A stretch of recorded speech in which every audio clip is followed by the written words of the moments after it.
subscribe, like the video, and, if possible, join Patreon.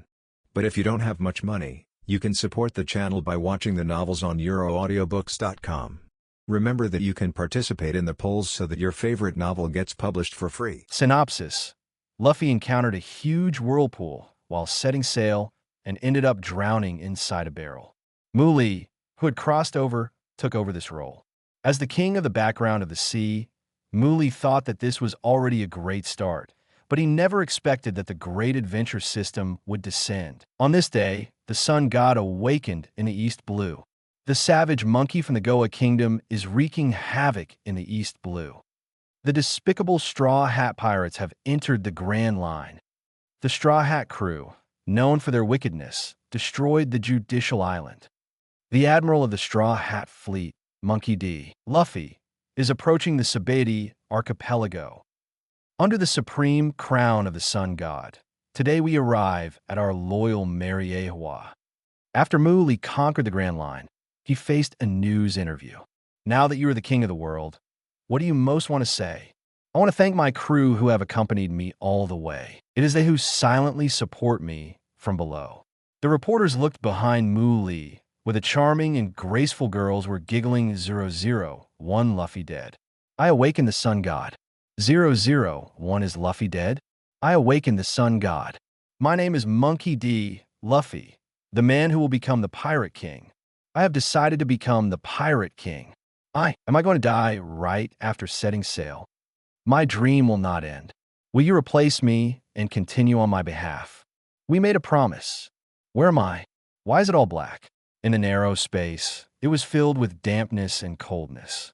After Muli's consciousness gradually recovered, he felt uncomfortable. What is this? Soaking in water. In this almost enclosed space, the water reached his nose. It was a wooden barrel, and Muli found himself curled up inside.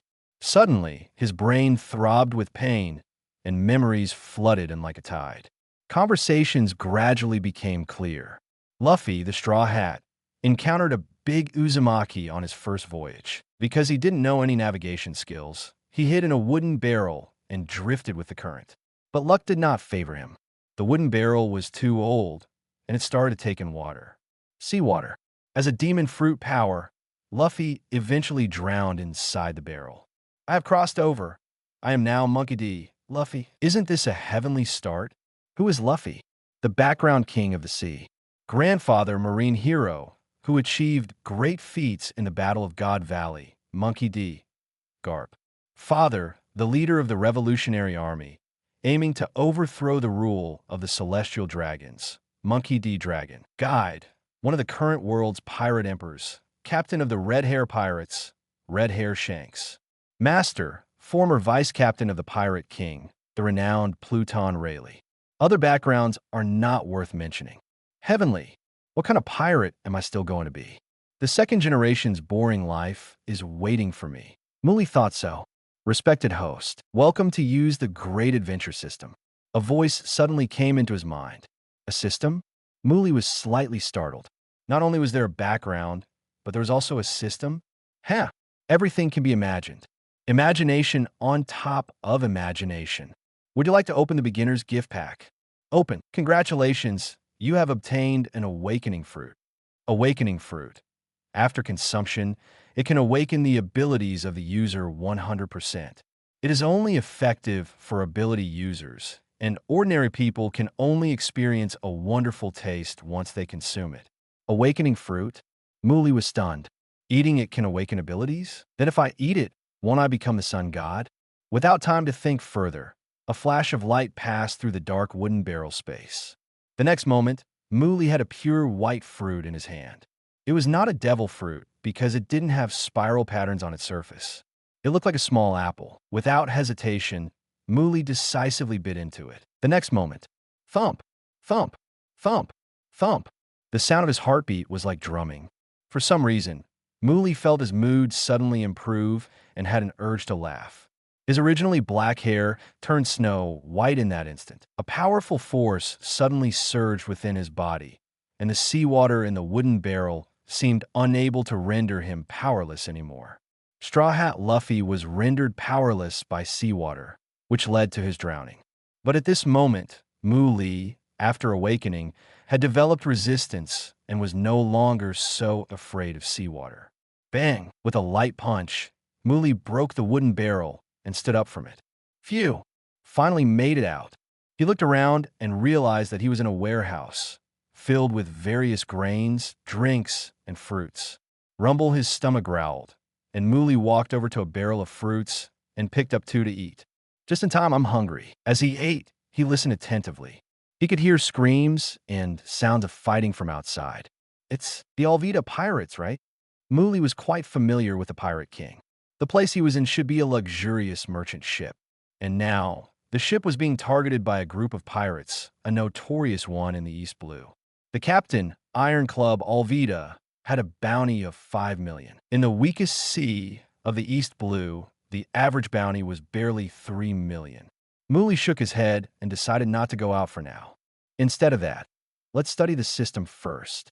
He tried to open the system panel. Great Adventure System Host. Muli Lifespan. 1770th Fruit. Zoan Human Fruit Mythical Beast Type Nika Form. Awakened. Haki. Observation Unmastered. Armament Unmastered. Conquerors Unawakened. Combat Skills. None Adventure Coins. 100. The interface was simple and concise. What are adventure coins? After a quick look, Muli's gaze locked onto the last column. Adventure coins can be used to purchase various items in the Adventure Shop. Adventure Shop, 10 items are listed daily, and adventure coins can be spent to refresh the item list. I see. Muli opened the shop and indeed saw 10 items. However, as for the prices, those who understood knew. Awakening Fruit, price 10,000 adventure coins. Lifespan Fruit, after consumption, gain 1 year of lifespan. Price 100 adventure coins. Ship Spirit Fruit, after feeding it to a ship, it will possess a ship spirit and gain the ability of automatic navigation. Price 1,000 adventure coins. Telepathy Fruit, after use, gain the ability of telepathy. If communicating with someone who has also consumed the telepathy fruit, there is no distance limitation. Price 300 adventure coins. Haki Fruit, after consumption, randomly awaken 1 type of haki. If already awakened, increase proficiency. Price 200 adventure coins. All sorts of peculiar fruits, and there are special offers today. Pirate Ship, Sunny Go, a valuable pirate ship, comes with a warehouse of food and water. Price 1,000 adventure coins. Today's special offer, 300 venture coins, 70% off. The Awakening Fruit is the one I just ate, and it cost 10,000? I hit the jackpot with the beginner's gift. Muli smiled. However, seeing the lifespan fruit made him very happy. After all, no one would complain about living longer, especially since his Nika form consumed life force. As long as I have enough adventure coins, theoretically, can I live forever? Muli's lips curled up slightly. There are means of immortality in this world, and some have already achieved it. Now the question is, how do I obtain adventure coins? He continued his research. In simple terms, there are currently 3 ways to obtain adventure coins. First, recruit and train crew members. Depending on the crew member's qualifications, a certain amount of adventure coins will be rewarded. Second, for every day the ship sails, a certain amount of adventure coins will be obtained.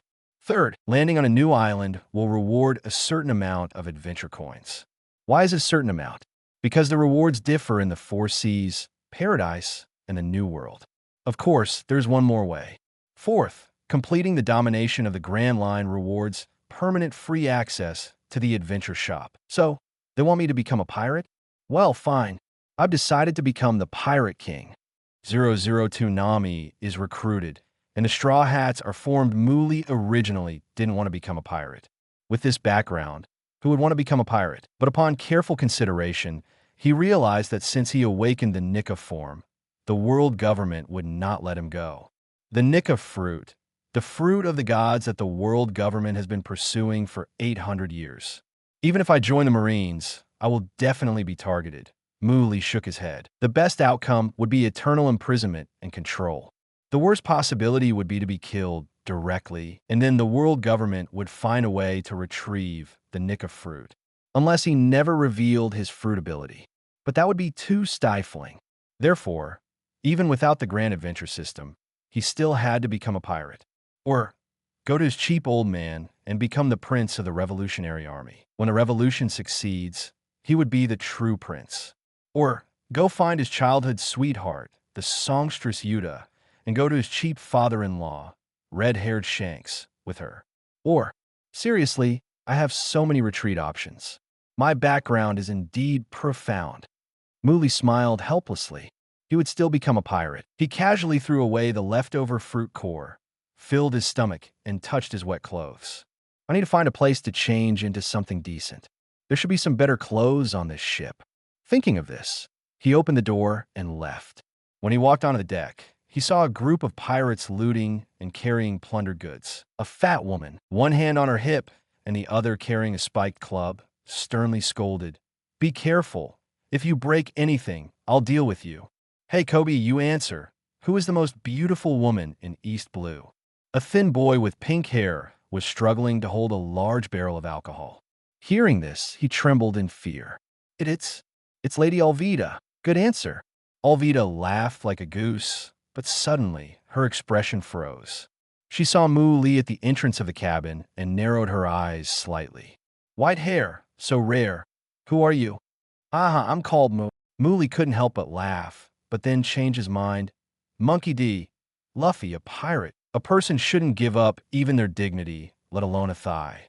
The name Luffy represents how many thighs. Of course, it cannot be abandoned. Not only should it not be abandoned, it should be used to its fullest. As for his real name, who said a person can't have multiple names? People need to be flexible and adaptable. Right, Grandpa Garp, Dad Dragon, Father-in-law Shanks, Uncle Kizaru, Uncle Akiji. Is that so? You're also a pirate." When Alvida heard that he was a pirate, she was nervous for a moment, but then sneered, "Just you alone. I thought it was a case of thieves falling out. I've already set my sights on this ship. You little brat, get lost. I don't want to listen to you anymore. If you ask me nicely to leave, I won't bother with you. Ugly people do strange things. Fat hag, if I don't beat you up, you won't know how high the sky is and how thick the earth is." Muli didn't indulge the other party. It's a good opportunity to test the awakened ability of the Nika fruit, but he enjoyed cursing her. The pirates around him, who were busy moving cargo, were all shocked. The words that absolutely cannot be said, this guy said them. "We're done for. Lady Alvida is going to explode. Quick, everyone, get out of here."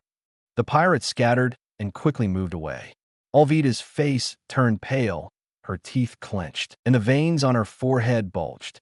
"You say it again, fat hag." Muli beckoned with his finger, provoking her. Die, you little brat."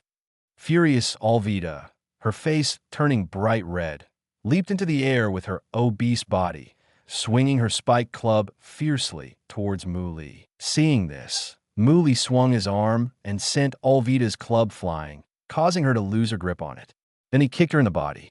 Bang! Wow! Alvida vomited the acid from her stomach, the kick almost piercing through her body. Consciousness. Alvida, who was sent flying, had a dazed look in her eyes and lost consciousness on the spot from the kick. With a loud crash, her obese body broke the mast of the merchant ship and rolled for more than 10 meters, lying dead on the deck. Is that it? Muli was greatly disappointed. He didn't even exert much effort. Indeed, the destructive power of the Nika form was still too strong, a crushing blow for these small pirates. The pirates who witnessed this scene were all dumbfounded. One strike, Alvida was taken out. Run! Everyone dropped the goods in their hands and hurried back to the pirate ship, then quickly set sail to escape. Not even a second was wasted. Their actions were so fast that even Muli had to commend them. People, indeed, are forced into action. In just a dozen seconds, there was only the boy with pink hair left on the deck. Aren't you running? Muli asked. Sorry. My legs are weak. Please don't kill me. I can do anything. Cleaning, cooking, laundry, I can do it all. Kobe was so scared that tears welled up in his eyes. Muli, am I really that terrifying? Just as he was thinking that, Muli suddenly turned around. He swung his arm, rapidly extending it, and grabbed a suspicious figure. A female scream. The girl who was about to quietly escape with valuable items was grabbed and brought in front of Muli. Others can run, but not you. Nami widened her eyes. His hand extended. This person's hand just extended. A monster? You've been hiding in the corner, observing for a while, right? Trying to take advantage of the opportunity to escape? I noticed you a long time ago. Muli lit. Nami's eyes rolled, and she placed both hands on one side of her face, speaking in a soft and gentle tone. Lord Luffy, I'm willing to do anything. Please don't kill me.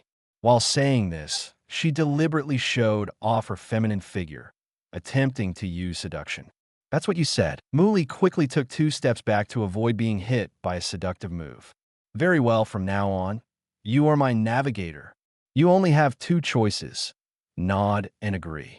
This is clearly a recruitment. Nami's inner thoughts were going crazy, but the enemy was too strong, so she didn't dare to resist for the time being and quickly nodded repeatedly. Yes, yes, yes. I am your navigator.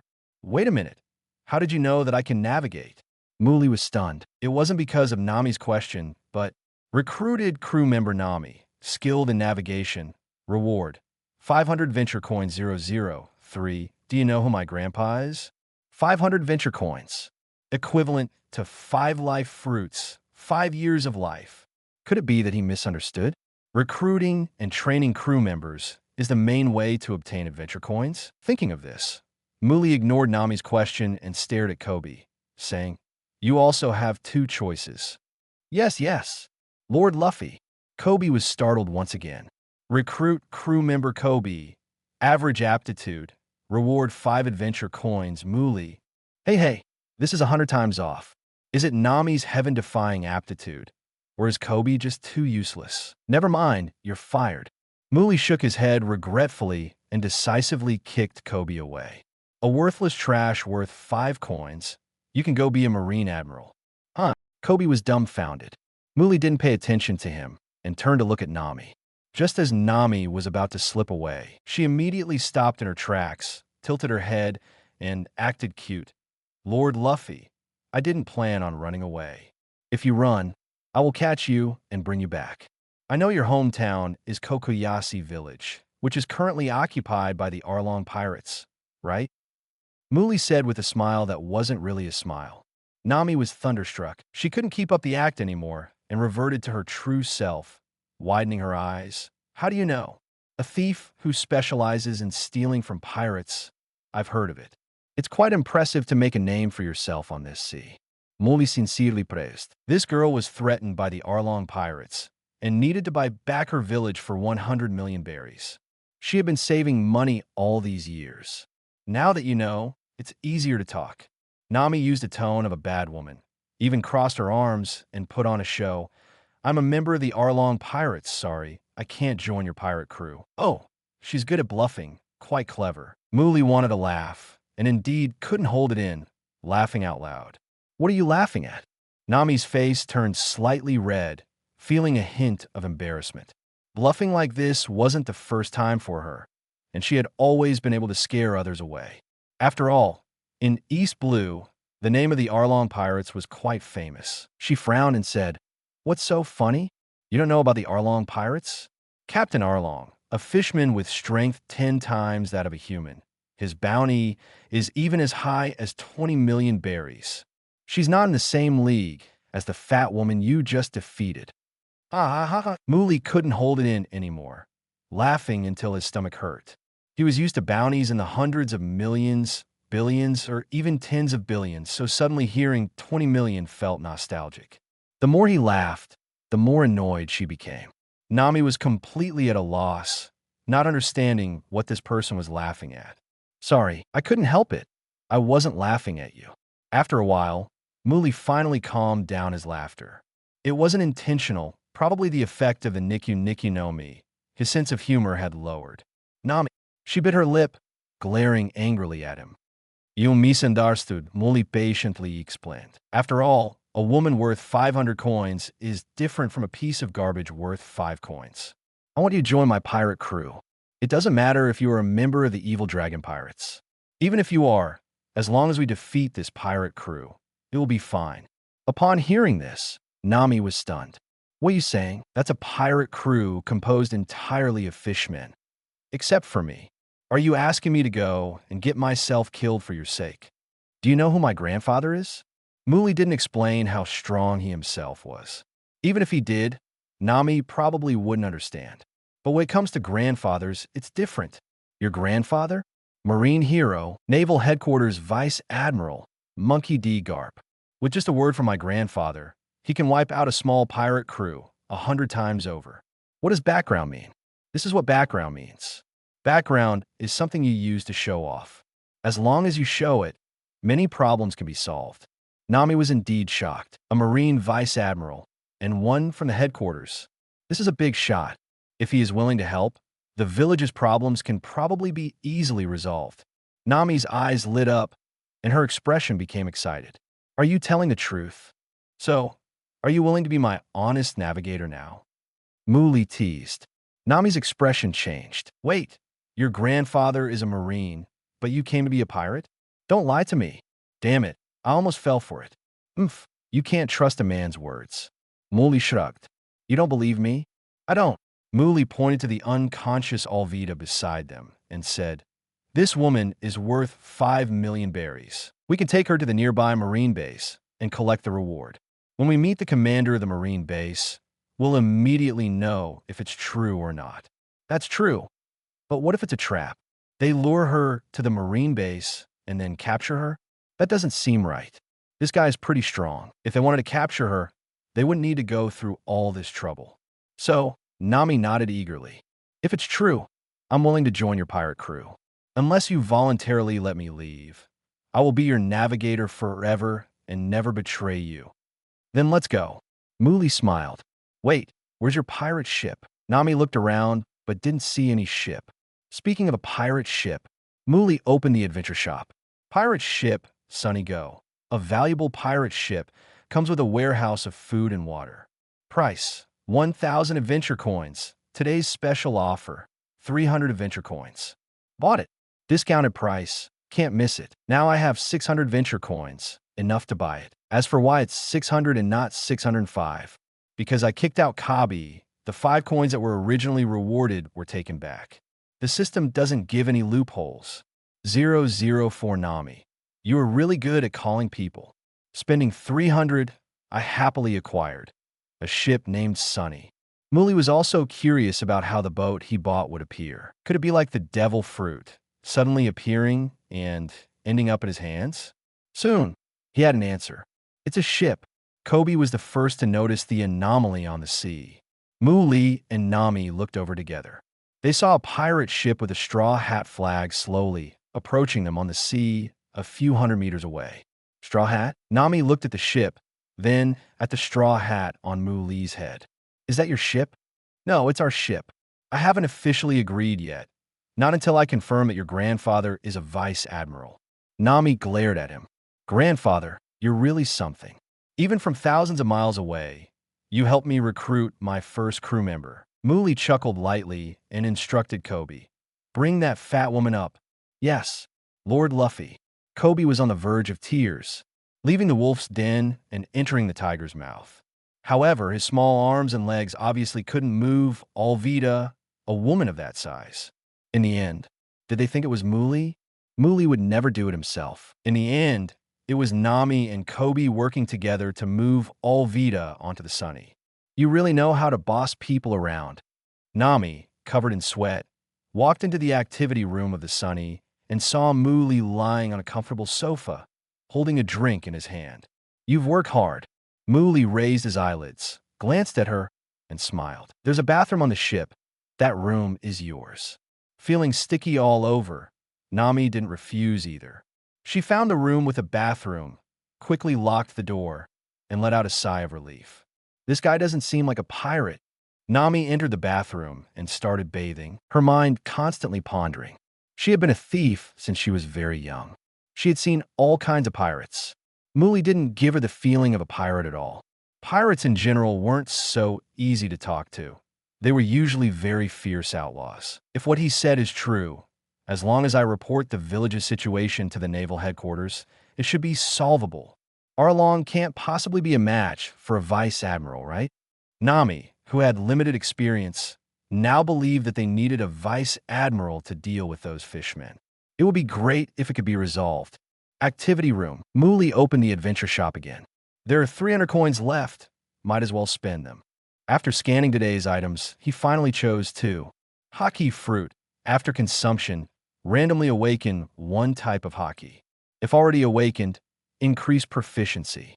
Price: 200 adventure coins. Lifespan fruit. After consumption, gain 1 year of lifespan. Price: 100 adventure coins. Spend it all. With a flash of white light, 2 fruits appeared in Muli's hands.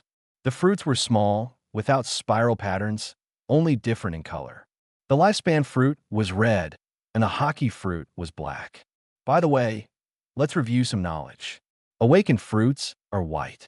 Without hesitation, Muli decisively ate the black fruit. The next moment, haki awakened. However, what awakened was observation haki. Observation haki is the power of hearing. It sharpens one's senses, allowing them to perceive the breath and emotional changes of surrounding creatures. This haki can also be used to predict and avoid danger. Muli calmed down and heard Nami's bathing sound, even hearing her muttering about him from behind. He also heard Kobe on the deck, wiping the floor with a cloth. Don't misunderstand. It's not that Muli forced Kobe to work, it was the boy's own choice.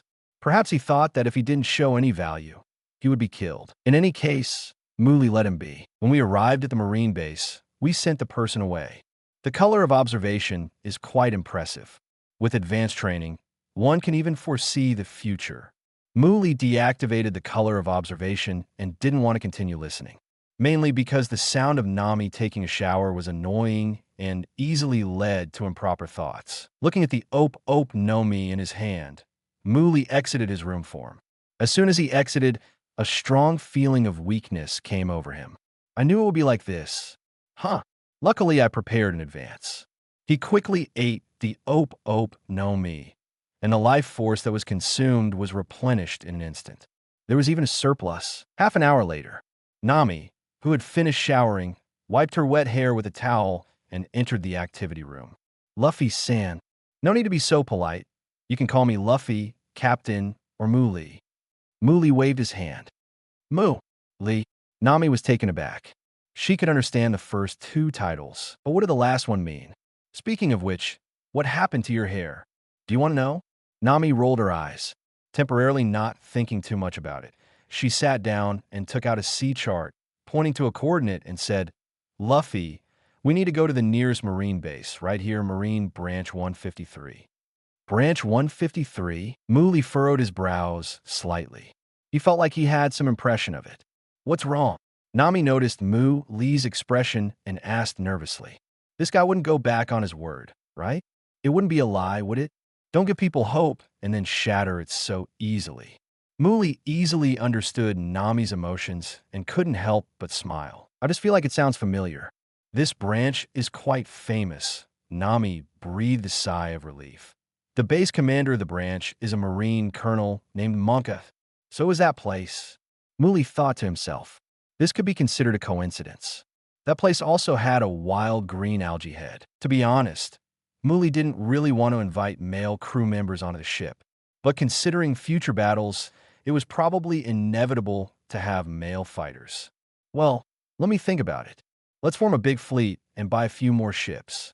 Inviting Nami to join would cost 500 coins. With the qualifications of the green algae head, it shouldn't be any less than Nami's. We could buy another ship later. The Straw Hat Grand Fleet, 1st Division Captain, Roronoa Zoro, also known as the Green Algae Head. Joining the fleet comes with a ship. Then let's go to Branch 153. Thinking of this, Muli nodded in agreement. Nami's face showed joy. This guy's expression was very confident. He didn't look like a fraud. At our current speed, we should arrive around noon tomorrow. She said happily, Got it, go make some food, I'm hungry. Nami, he really knows how to boss people around. She angrily got up and went to make food. The next day, you sailed in East Blue for 1 day and earned 10 adventure coins. Too little. You arrived at the new island, Shell's Town, and earned 100 adventure coins. Oh, not bad. At noon, the Sunny arrived at the port of Shell's Town. 005 opened the door to the grandson of Vice Admiral Garp, Lord Luffy. Shell's Town, a peaceful little town. Of course, that's to be expected. After all, there's Marine Branch 153 here, so there aren't usually any pirates coming here to plunder. If this place isn't peaceful at all, then East Blue would be completely ruined. Standing at the bow of the Sunny, Muli looked out at the town and could see a huge marine base in the distance. This familiar feeling, the familiar marine emblem, it feels like home. This is the world of pirates. Let's go. Bring that fat woman along. Muli happily jumped off the ship. Behind him, Nami and Kobe worked together to get Alvida off the ship. Hey, can't you help out? This guy is really heavy. Nami couldn't help but say. She didn't expect Muli to help. She was just complaining. After all, she had been bossed around all day. Muli turned around and looked at her. She did look like she was struggling, and he helplessly said, I can't do anything with you. I'll do it myself. Waving his hand, he motioned for Kobe and Nami to step aside, and Muli pulled the rope, dragging Alvida along. Nami widened her eyes, feeling incredulous. Could it be that this guy is unexpectedly gentle? No, it's an illusion. He's just really good at bossing people around. The clothes he changed out of yesterday, she even washed them for him. That's right. Now Muli is wearing a more decent outfit, instead of the red vest and blue shorts from before. Of course, he can't lose the straw hat. This is a symbol of his thigh. It's the essence of connections. It's a symbol of his background. It's the hat that Pirate King Uncle Roger entrusted to his father-in-law Shanks, and then his father-in-law entrusted it to him. In the future, he will have to rely on this straw hat to recognize his childhood sweetheart. But I digress. In short, Muli dragged Alvida, with Nami and Kobe in tow, towards Branch 153. Walking on the streets of the town, there were whispers and murmurs around. But when Muli looked over, these locals would quickly hide in fear. Am I that scary? Muli turned around and asked, Nami, do you know that the person you're dragging is a famous female pirate? Kobe whispered, Lord Luffy. Our ship has a pirate flag hanging on it. Of course they would be afraid. I'm a good pirate. It's sad to be lumped together with bad pirates. Muli couldn't help but sigh. Nami couldn't help but laugh. Do pirates even have good and bad? Of course they do. I catch pirates to collect bounties, and currently my bounty is 0. I've never committed any crimes. As he said that, Muli suddenly became a bit unsure. Luffy seemed to have done quite a few bad things when he was a child. For example, not paying for meals and leaving a note saying treasure payment. Yes, Mr. Good Pirate. Can we walk a bit faster? Nami, you're getting too bold after just one day. I'll make you wash my clothes for a month as punishment. But I was the one washing them in the first place. The three of them chatted as they walked and soon arrived at the gate of the Marine base. Halt! This is a military stronghold. At the main entrance, 2 Marine soldiers stood guard with guns. When they saw Muli and his group approaching, they immediately issued a warning. My grandfather is Garp. Muli immediately brought out his background. One of the soldiers was instantly shocked.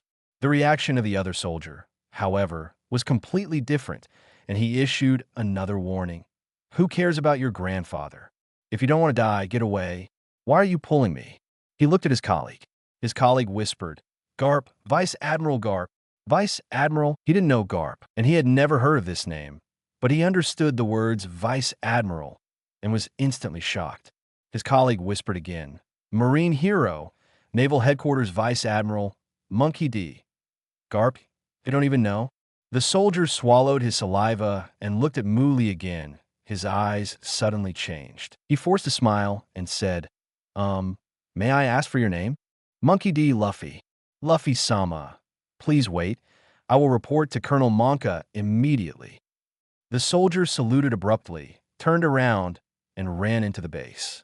Nami, Kabi, this world is so real. The soldier who was left behind hesitated for a moment and awkwardly explained, It's the rule. Please forgive me. The midday sun is a bit scorching. Please follow me to the guardroom. Well done. You broadened your path. I will praise you to my grandfather. Muli praised him and then handed him a rope, saying, This pirate is worth 5 million. The soldier finally noticed Alvida, and his face immediately changed. This woman is Captain Alvida of the Alvida Pirates. I leave it to you. Remember to prepare the money. Yes. In the midst of the conversation, the Marine who had gone to report hurriedly returned. Quick, open the gate. Welcome Vice Admiral Garp's grandson, Luffy Sama. Click, click, click. The gates of the 153rd Marine Branch's base opened on both sides. At the same time, a middle-aged man with a sharp axe embedded in his right hand was walking step by step. Welcome, I am Monka, the base commander of the 153rd Marine Branch. I heard that you are Vice Admiral Garp's grandson. Monka was a tall man, full of vigor in his speech. I am Luffy. The two words Muli instantly overwhelmed the other person. Monka laughed heartily. And who are these two? My navigator and my assistant. I'm Nami. I'm Kabi. After a simple introduction, Monka immediately extended an invitation. Please follow me. Inside, please. After the group left, the two soldiers on guard looked at each other. Have you ever seen Colonel Monka smile? I just saw it. The tyrant of Shell's Town, Axehand Monka, can actually smile? Both of them shook their heads, pretending not to have seen anything. As his subordinates, they might be surprised. But Muli was not surprised at all. Monka was once a passionate young man until all his companions were slaughtered by pirates, causing him to undergo a drastic change in temperament. He became obsessed with power, believing that those with power were the greatest people in the world. He climbed from a corporal to an ensign, and then from an ensign to a colonel. He began to possess power, so he believed he was great. And a person like him, when faced with even greater power, would naturally smile. 006 Nami. Look carefully. This guy is surprisingly handsome. The main building of Branch 153 is a tall tower, surrounded by green stripes. Underneath the tower, there is a parade ground. In the center of the open parade ground stand a cross, with a wild green algae head tied to the cross, staring at the setting sun with its head lowered. Mu Li and the others followed Monka, and happened to see the scene when they passed by the parade ground. Seemingly noticing his gaze, Zoro, who was thirsty and hungry, glanced at Mu Li with sharp, beast-like eyes in the crowd. There's someone tied up over there. Nami also noticed. That's a serious criminal, Monka said seriously. Please don't get too close. It wouldn't be good if he got hurt. A serious criminal? Muli thought for a moment. For Monka, challenging his authority should be the biggest crime. For now, he ignored Zoro's situation and let him bask in the sun a little longer. Soon, the group entered the tall tower. In the reception room, Monka had someone bring tea and sat opposite on the sofa, lighting a cigar. Luffy, your grandfather, Vice Admiral Garp, is the pride of our East Blue. I grew up listening to his stories and always wanted to meet him, Monka said. Was this a test to verify his identity? Muli followed the other's words and said, I haven't seen my grandfather in a while either. Do you have the contact information for the headquarters here? Can I use a Den Mushi? That's not a problem. Monka immediately called a soldier and dialed the number for naval headquarters with a Den Mushi. Of course, he couldn't directly contact Garp.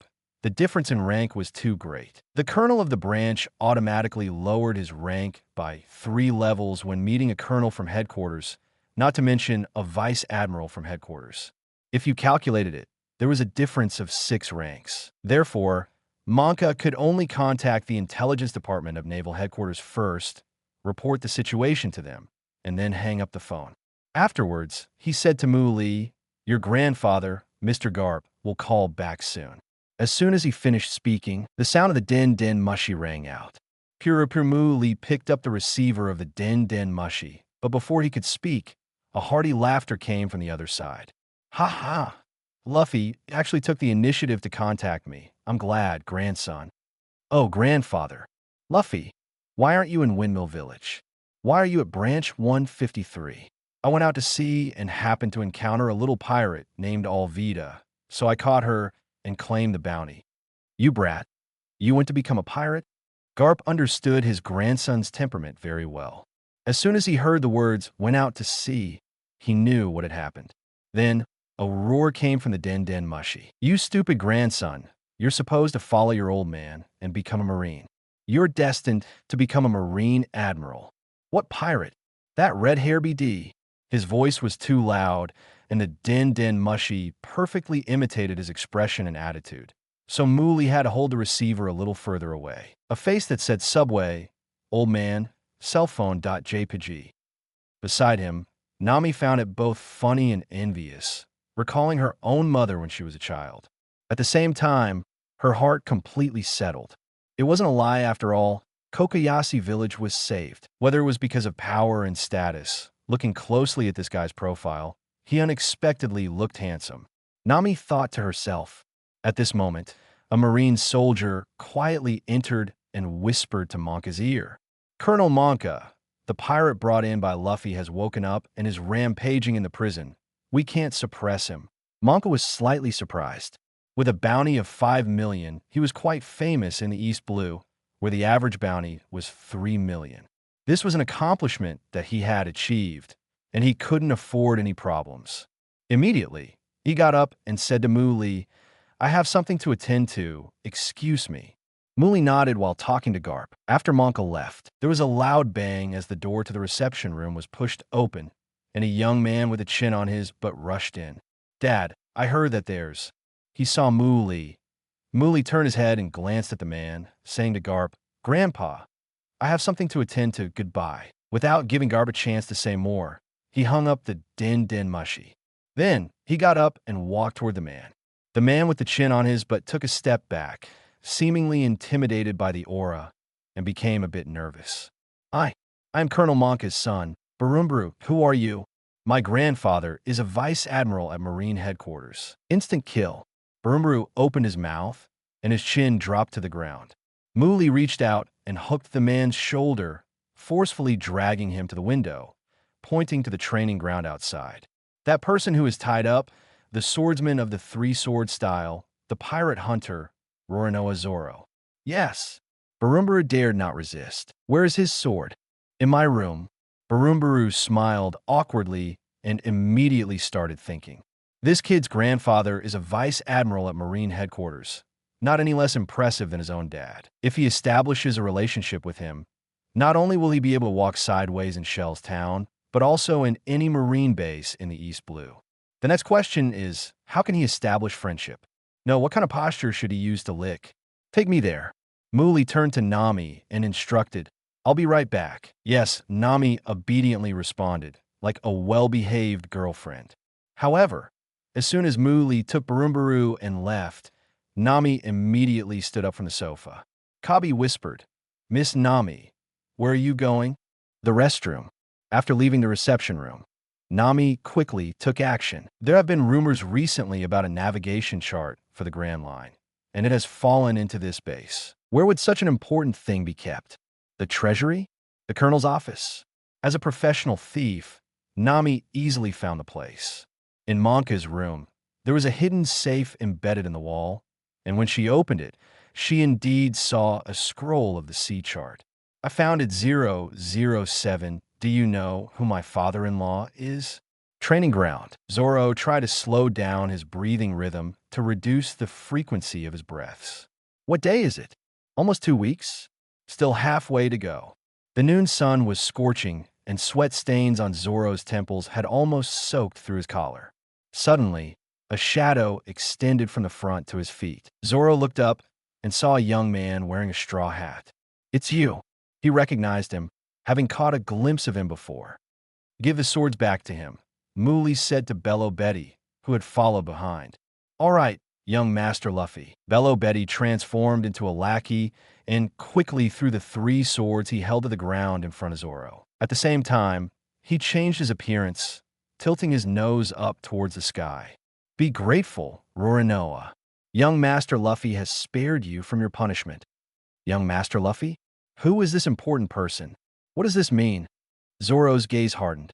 Mooley smiled and said, I heard about what you did. You killed this guy's dog to protect a little girl, right? That's why you're tied up here, and you have to survive for a month to earn your freedom. Young Master Luffy, it was actually a wolf. Bello Betty vispir as he minded. Mooley glanced at him. Bello Betty quickly corrected himself. A dog, yes, it was a dog, truly worthy of young Master Luffy. seeing through the disguise of that beast. It was despicable, almost fooling even me, his owner. Zoro, good to know. Now apologize. Muli nodded in satisfaction. Upon hearing this, Bello Betty immediately puffed up his chest, his nostrils aimed at Zoro. Apologize, and I'll reluctantly accept your apology. Smack! Muli slapped the back of his head, leaving Bello Betty dazed. Young Master Luffy, are you stupid? I told you to apologize. Zoro, Bello Betty. Did I lick him in the wrong way? How did it become me apologizing? Ha ha ha. Zoro couldn't help but laugh a few times. Although I don't know why you're helping me, I'm still grateful to you. I'm Luffy. Muli smiled faintly. I'm recruiting crew members to navigate the Grand Line. I heard you have some skills. Come aboard my ship. Sorry, I'm looking for a man named Hawkeye. I can't join your ship. Speaking of Hawkeye, Zoro's gaze became sharp. Defeating that man and becoming the world's greatest swordsman is my ambition. Hawkeye, huh? I know him. You know him. Where is he? Zoro suddenly became excited. He should have come from the Grand Line to East Blue. I don't know the specifics, but if I have a chance, I'll ask for you. You know him? Zoro was taken aback. I don't know him, but he knows me. Zoro, Bello Betty. Is this young Master Luffy, Garp's grandson? Barumabu sighed inwardly. Even Hawkeye, one of the Shichibukai, recognized him. As second generation, the gap is too big. Dad, you're not capable. I can only show off in Shellstown. What? You don't believe me? Muli grinned and said, Do you know who my father-in-law is? Who is your father-in-law? Zoro couldn't help but ask. One of the 4 emperors of the New World, captain of the Red Hair Pirates, Red Hair Shanks. Muli brought out his background weapon again and said, Hawkeye fought against my father-in-law back then, but it was only because my father-in-law didn't use Conqueror's Haki that they barely fought to a draw. I didn't expect the outside world to call him the world's #1. What is the New World for emperors, Conqueror's Haki, red hair? Zoro doesn't understand it all, but he understood the part about fighting to a draw. To be able to fight evenly with the world's #1 swordsman Hawkeye. This guy's father-in-law is indeed amazing. Wait a minute. Zoro suddenly realized, your father-in-law is a pirate? Then why did you invite me to join your crew?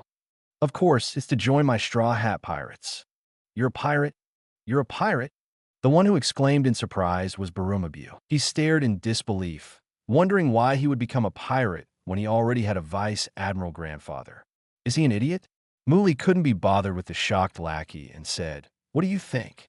Once you're on my ship, you'll eventually meet Hawkeye, whom you want to see. Upon hearing this, Zoro grinned. Since you put it that way, it would be ungrateful of me to refuse. I promise you, Captain, but I'll leave the crew if we can't find Hawkeye. No problem. I'm afraid you'll get lost by then. And you'll leave the crew? Muli smiled and gave Barumabu a look. Aren't you going to untime my first mate? Yes. Barumabu shivered and quickly went over to untie the ropes. However, at that moment, an angry voice rang out.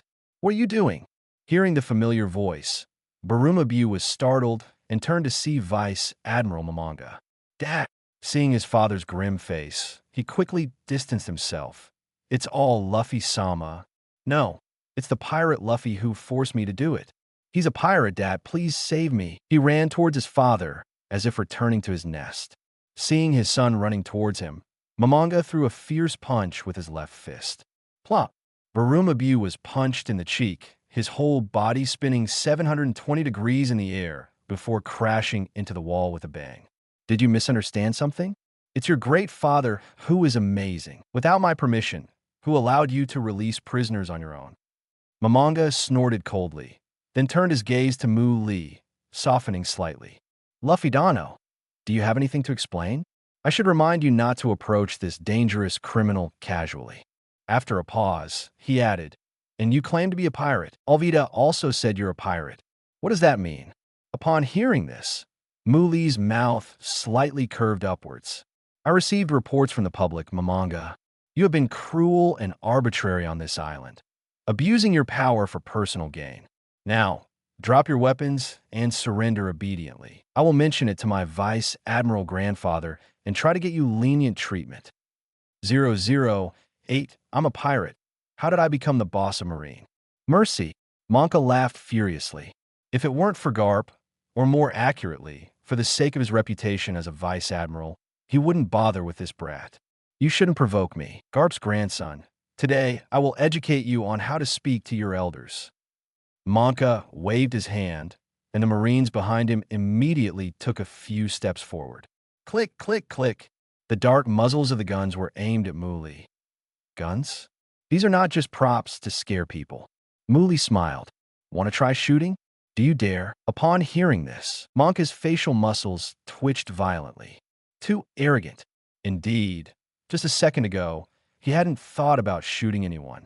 He was only lecturing with his mouth, and in his heart, he only wanted to capture the person without endangering their life. Shoot! Monka, consumed by anger, lost his rationality. However, his angry shout did not yield the expected result. The Marines holding their guns looked uneasy, and not a single person dared to pull the trigger. Colonel Monka, that's Vice Admiral Garps, a captain said with a stiff face. Even you dare to defy me? Monka became furious and raised his right arm, wielding his giant axe, and smashed it towards the captain. Bang! The captain's head was struck, and he screamed in agony before falling down, blood pouring out. Who else wants to defy me? Who do you think I am? I am Marine Colonel Monka, the axeman, he shouted angrily. The many Marines trembled in fear. They didn't dare to shoot, but disobeying the colonel's orders might result in being beaten to death. What should they do? Do you still want to listen to this old man's nonsense? Muli crossed his arms and spoke with an air of composure. You, as his subordinates, should be more aware than me of the crimes he committed in Shell's town. I'll give you a chance to redeem yourselves by taking him down. You will be the heroes of this town. I guarantee it with the honor of my grandfather. The crowd was shocked. The scene fell silent for a second. A soldier who had his gun raised suddenly turned it towards Monka. Suppressing his fear, he shouted loudly, Luffy-sama is right. Monka, your actions in this town over the years have proven that you are unworthy of being a colonel. Once there was one person, there would be more. Dozens of gun barrels turned one after another. That's right, Colonel Monka, stop resisting. Surrender, Colonel. If headquarters comes later, we will plead for leniency on your behalf. Luffy-sama is Vice Admiral Garp's grandson. How can we lay a hand on the descendant of a hero, Colonel? Watching his subordinates betray him one by one, Monka's face turned blood red, and veins bulged on his forehead. You, each and every one of you, dare to defy my orders. Completely enraged, Monka swung his giant axe with all his might. The Marines, their faces pale with fear, watched, but still didn't dare to shoot. Ha! Muli laughed loudly and swiftly approached Monka. He came up behind Monka, clenched his 5 fingers, and grabbed the opponent's right arm. The swinging giant axe stopped in front of the numerous Marines. You little brat. Monka's face changed. The place where you give orders is not here, it's in the prison. Muli still smiled, grabbing Monka and throwing him over his back.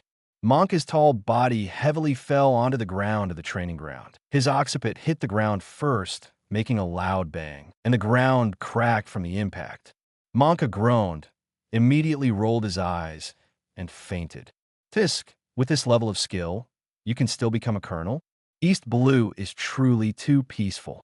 Muli clapped his hands, wiping away the non-existent dirt, and looked at the stunned Marines, loudly saying, You all did well. At the critical moment, you turned back from the wrong path, stopped at the edge of the cliff, and realized your past mistakes. I declare you all innocent. Not far away, Zoro stared dumbfounded at this scene. Things were developing too quickly, and he couldn't keep up with the pace. The Marines were also stunned for a moment before they all put down their weapons and shouted Muli's name. Hail Lord Luffy! Hail! Zoro muttered. So that's why a group of Marines would shout hail to pirates. This world is too unreal.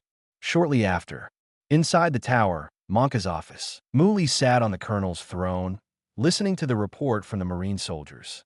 Report, Lord Luffy. Monka. The criminal Monka has been escorted to the prison, and his injuries have been treated to the minimum extent. Well done. You all have made great contributions, and I will explain it to my grandfather." Moody nodded in satisfaction. The Marine saluted excitedly. "Yes. Go. Have the restaurant prepare food. My first division captain has been hungry for many days because of you." Understood. The soldiers immediately followed the order and quickly left the office. Meanwhile, on the sofa nearby, Nami, Usopp, and Zoro all had expressions of "Who am I? Where am I? What happened to this world? What's wrong with you all?" Muli looked at the three of them in confusion. Nami held her forehead with a bewildered expression. "Why would a pirate like you become the leader of the Marines? Where did this world go wrong? Why does this group of people listen to you? I only left for a short while." "Ha! Thanks to Grandpa Garp's reputation."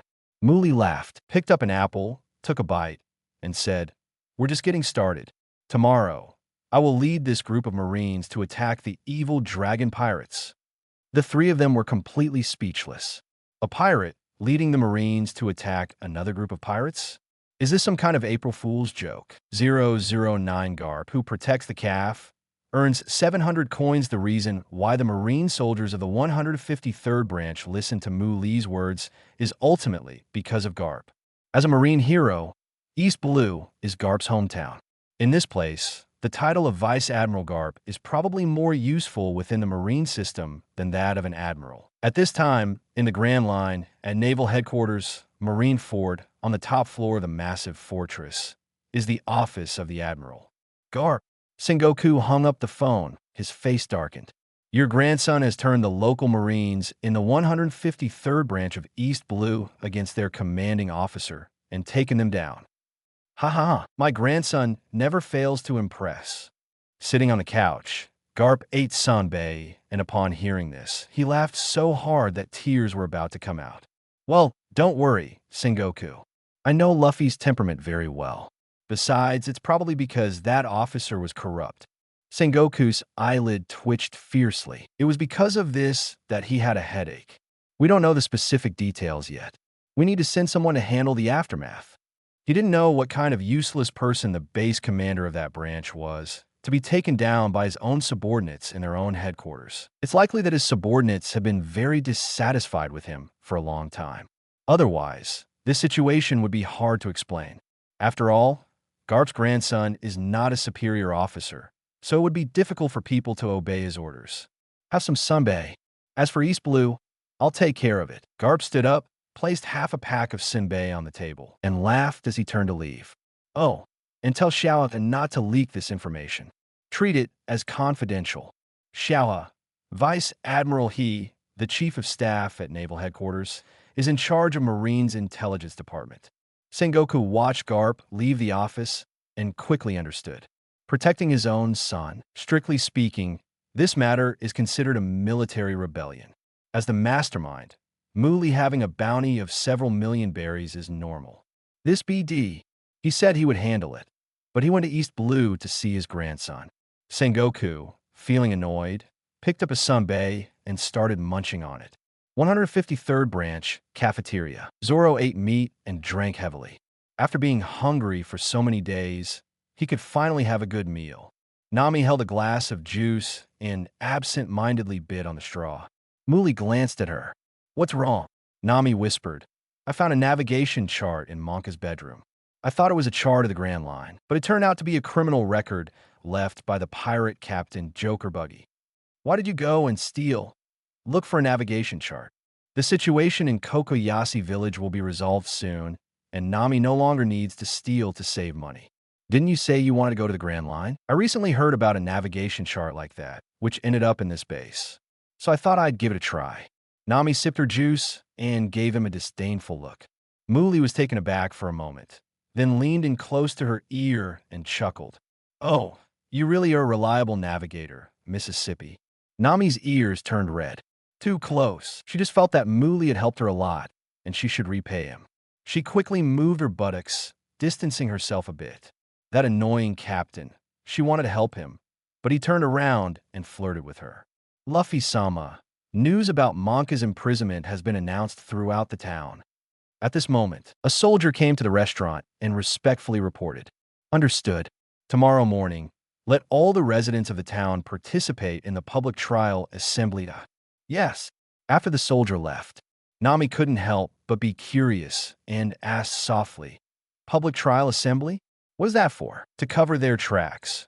Muli thought for a moment and explained in simple terms, it's for the Marines to take down their superior and give them a reasonable excuse. It is a taboo for subordinates to go against their superiors in the military. He himself didn't care. He could just leave after slapping his butt. But it's different for those Marines. The situation in your hometown is the same. Muli added, "We could directly defeat the Arlong pirates who caused the cholera in your hometown. But what happens afterwards? Arlong has been causing trouble there for so many years without any Marines to control him. Isn't that abnormal?" Nami suddenly remembered something and immediately said, "Arlong secretly bribed the Marines. So if we're going to do it, we should do it thoroughly." Muli flicked Nami's forehead with his finger and smiled. "You don't want another cat and leopard to appear in your hometown after we go to the Grand Line, right? So you're going to take the Marines here to deal with the Arlong pirates?" Nami said in surprise. It all connected. Everything was linked. In other words, before coming to Shell's town, Muli had already planned a whole set of methods, including taking down Monka. It was all for the final resolution of her hometown's issue. "He's been too good to me." Nami was deeply moved and really wanted to kiss him. Muli nodded. "As long as you understand. Being a captain is not easy. For you, I've been worrying a lot. Aren't you touched?" She smiled brightly, moved her buttocks again, and moved closer. "Thank you, Captain. Recruit crew member Rorinoa Zoro, skilled in swordsmanship. Reward 700 adventure coins. 700. Rich. Great. Green seaweed head. You're worth so much, equivalent to 140 grams of silver." After teasing Nami a bit, Muli finally had time to look at the system. With money, the first thing to do is spend it. Money is a damn BD. Spend it all and then earn it back. 010 Awakening of Armed Colors. Public trial in Shields Town. After receiving feedback from book reviewers, starting from this chapter, let's use the name Luffy for the protagonist. If we might write about other worlds in the future, we can consider whether to use the original name. If this causes any inconvenience to the readers, please forgive us. Muli opened the adventure shop and there were many new items available today. Height increasing fruit. After consumption, it increases height by 1 centimeter. Can be consumed indefinitely. Price, 200 adventure coins. Heart-throbbing fruit. When given to the target, it will make them develop feelings of infatuation towards you, regardless of gender or race.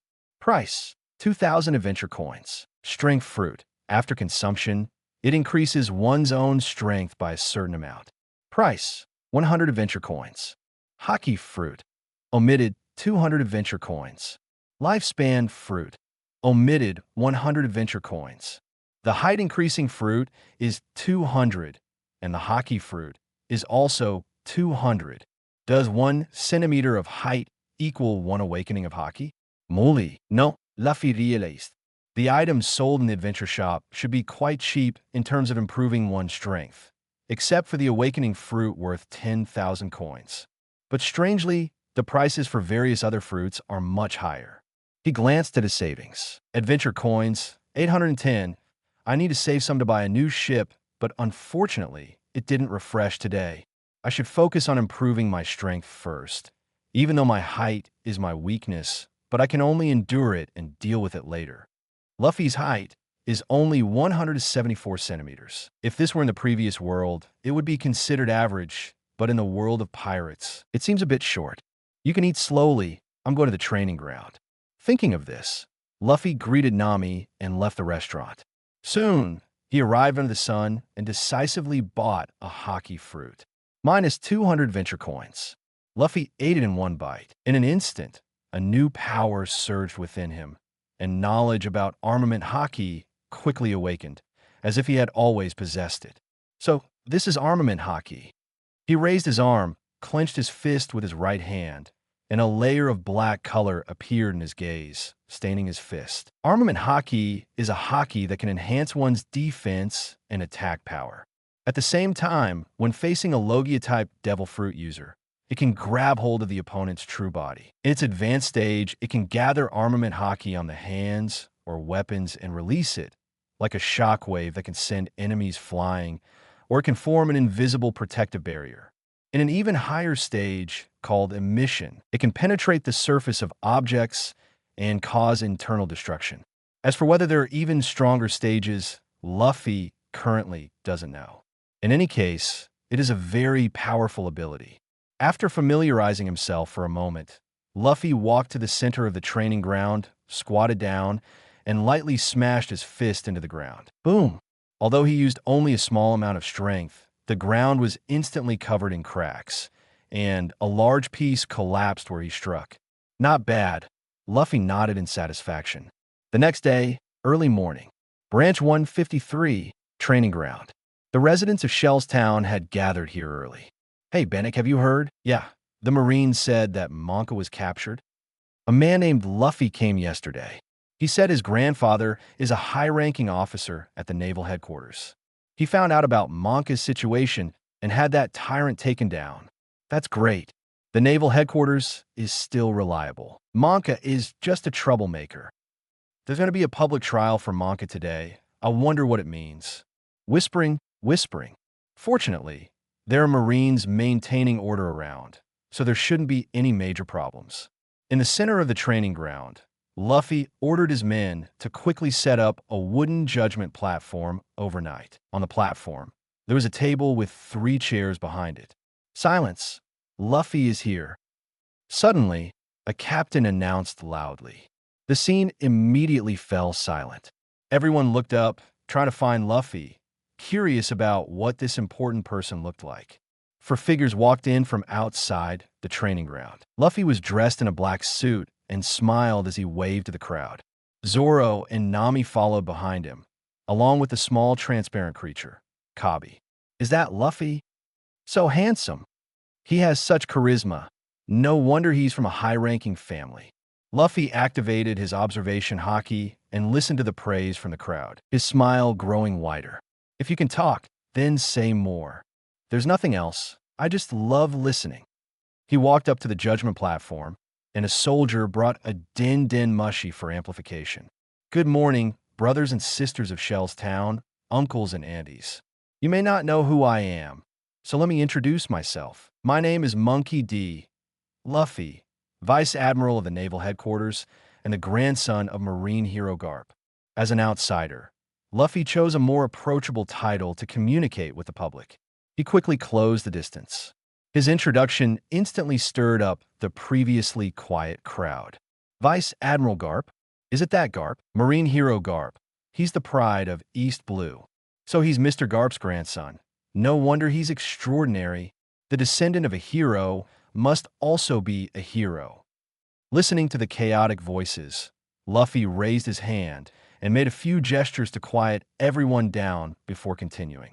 Yesterday, my companions and I arrived on this island. Some of you may have seen us yesterday when I was escorting a pirate through the streets. I just wanted to collect the bounty and leave. But then I heard the cries and reports from the people about the atrocities committed by Colonel Morgan, the base commander, over the past few years. It was truly outrageous. As Garp's grandson, I cannot tolerate this. He is a complete disgrace to the Marines.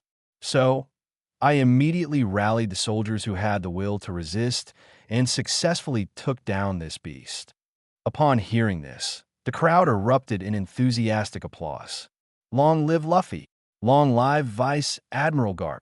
Down with Morgan! The emotions of the crowd were extremely high. The dark cloud hanging over Shell's Town finally dispersed, and better days were finally coming. Luffy listened with a smile. Beside him, Nami and Zoro were already numb. Zoro's eye twitched uncontrollably, and he couldn't help but think, with this kind of execution and charisma, it's such a waste for Captain Luffy to be a pirate. Clap, clap, clap. Luffy clapped his hands to signal everyone to be quiet. Now, we will publicly and fairly judge former Marine Colonel Morgan. Everything that happens today will be recorded. Saying that, he turned around and sat down behind the table. Bring in the criminal, Morgan. 011 people say death penalty. How old are you? Bring in the criminal, Monka. As commanded by Luffy. Monka, now dressed in black and white striped prisoner's clothing, with shackles on his hands and feet and a black bag over his head, was escorted by several Marines onto the judgment platform. In addition to him, his son, Barumabu, was also present. "Kneel!" The soldiers forcefully struck both of them with the butt of their guns. Barumabu fell to his knees with a thud, lacking any courage, his heart filled with fear. Monka, on the other hand, did not want to kneel. Instead, he spoke coldly. "Just because of you, you think you can judge me?" "Zoro," Luffy signaled to the green-haired man beside him. Zoro stood up and drew his sword from his waist, placing it against Monka's neck. Monka felt the blade cut into the skin of his neck, a trickle of blood seeping out. He felt an immense anger in his heart, vowing to seek revenge on everyone. But at this moment, he had no choice. He knelt. Seeing this, Zoro retracted his blade and took a few steps back. The soldiers then removed the hoods from the two prisoners, and the morning sunlight blinded the father and son. As their vision gradually returned, Monka saw a sea of people. Their expressions went from surprise to gradually turning into hatred and anger. "Kill him!" Someone in the crowd gritted their teeth and shouted. "Monka, you've met your end. 3 years ago, my sister accidentally bumped into you, and you beat her until she was covered in blood and died. Today is your day of reckoning. Lord Luffy will judge you on our behalf." Monka looked coldly at the crowd. There were too many people, and he couldn't figure out who was speaking. Moreover, he couldn't remember if he had killed a woman 3 years ago. In fact, it was better not to remember, because it was a setup. Seeing that his setup was starting to take effect, Luffy immediately announced, "Don't worry, everyone. Today's public trial is an opportunity for everyone to speak their minds freely." The setup was not to falsely accuse Monka. It was mainly to get someone to be the first to speak out. Monka had accumulated power here for a long time. Without some tricks, the crowd might be too afraid to speak up, which would be embarrassing. And the effect was better than Luffy had anticipated. Soon, a wave of angry shouts filled the air. "We absolutely cannot forgive him. Lord Luffy, ever since this guy came here, taxes have been increasing. He has taken away our wealth and stolen our money. That's right, this BD has extorted a large amount of money just to build his own statue. He completely disregards the lives of others. His son is no good either. He does all sorts of bad things, bullying men and women. Not paying for meals is just a small matter. He has swallowed up all the farms outside this BD. Many people have lost their land. This BD even forbids us from fishing at sea unless we pay to buy a fishing permit. 2 years ago, my son was still a Marine. He discovered that Monka was embezzling military funds and tried to stop him, but he was beaten to death by him. My father was arrested and died in prison because he couldn't afford to pay taxes. I'm going to kill him." One accusation after another ignited the anger of the crowd. Someone picked up a stone from the ground and angrily threw it at Monka. Bang! Monka's head was hit, blood flowing from the wound. His face turned extremely ugly as he stared fiercely at the people below. "Death penalty! Death penalty! Death penalty!" Initially, only a few people were shouting, but it gradually turned into a collective outcry. "Shut up, all of you!" Monka shouted angrily. "In this world, those who possess power are the greatest. I am Colonel Marine. I am stationed here to protect you people, and all I ask for is a little compensation. What's wrong with that? You should just obey my great commands. Who gives you the right to execute me here?" For a moment, the scene fell silent. It seemed that Monka's voice had frightened them. Suddenly, a laughter rang out. Monka turned his head abruptly, his bloodshot eyes fixed on Luffy. "Garp's grandson, even if I have done something wrong, there is a military court to judge me. Do you have the qualification to play house here?" Upon hearing this, a slight smile appeared on Luffy's lips, barely concealing his joy. "Haha, Monka, you may have misunderstood something. When the people demand the death penalty, who do you think you are? Moreover, I am a pirate. Who cares about your military court? What I want is vigilante justice. You can't die in a military court anyway. Let me give you a word. When a law fails to bring justice to the parties involved, private revenge becomes just and even noble from this moment on." Luffy's smile disappeared, and he calmly gave the order, "Fire!" Bang! Bang! Bang! Several Marines who were already armed and ready pulled the trigger at that moment. Monk's pupils suddenly contracted. He couldn't believe that this person dared to publicly execute him. It wasn't until the bullets entered his chest, staining his prison uniform red with blood, that he truly confirmed one thing. This guy's a pirate. He doesn't follow the rules. Beside them, Bellamy was so frightened that he lost control of his bodily functions and couldn't even make sound. After the sound of gunfire, Monka fell down without closing his eyes. The scene fell silent. Not even the sound of breathing could be heard. It took more than 10 seconds before cheers erupted. Long live Luffy! The cheers were even louder than when Monka was being judged, drowning out everything else. Amidst this overwhelming wave of sound, Bellamy cried out with snot and tears streaming down his face. Don't kill me, don't kill me. I was wrong, Bang, bang, bang.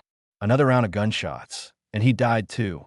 Luffy glanced at the people of Shell's Town, stood up, and said to his companions, Let's go. It's time to go to Kokoyashi Village. 012 Nami, 100,000 Pele per hour port. Next to the Sunny. Luffy, are you leaving? Don't go, Luffy. Why don't you become the base commander here? Luffy. The people of Shell's Town surrounded Luffy and tried to persuade him. Luffy didn't expect this to happen. He could only say, After I leave, if there's another Morgan, don't hesitate to contact my grandfather. Din Mushy number is. He promptly passed the trouble to Garp. I think the naval headquarters will send someone here to investigate soon. When that happens, you just need to tell the truth. If nothing unexpected happens, Garp should come in person. Even if something unexpected happens, it's not a problem. Out of respect for Garp, the people who come won't cause trouble. As for me, adventure is waiting for me. Well then, we won't say much. Luffy, the journey at sea will be dangerous, so please bring enough water and food. Someone from the crowd stood up and shouted, Everyone, fill Luffy's cabin. Okay. Countless people responded. Luffy, not far behind. Nami laughed and cried. What a spectacle! The residents are spontaneously sending things to the pirate ship. Zoro grinned, an amazing man. The enthusiastic residents of Shell's Town went home to get various supplies and brought them all onto the Sunny. After a while, Luffy squeezed out of the crowd. He suspected that if he continued to dawdle, these Annies would start introducing him to potential wives. Phew, let's get on the ship and leave quickly. Luffy called out to Nami and jumped onto the deck, carrying her waist. Hey Luffy, since you're bringing someone, what about me? Zoro couldn't help but complain. A person has two hands, you know? Damn, this green seaweed head's complaint is sharp. Luffy thought in shock and pointed to a nearby warship. You go to that ship. Warship. Zoro was stunned. The warship nearby had the number 153 on its side, obviously belonging to the 153rd branch. The warship was also busy moving cargo, all military supplies such as boxes of cannonballs. I brought some Marines from here to attack the dragon pirates. Your task is to identify the course on the warship and closely follow the Sunny. I'm entrusting this important mission to you, Zoro. Luffy explained seriously. Is that so? Understood. Zoro nodded and turned around immediately. Hey, Nami widened her eyes. You're going the wrong way. Are you an idiot? Luffy. Zoro blushed, froze in place, and awkwardly tried to save face. Don't misunderstand.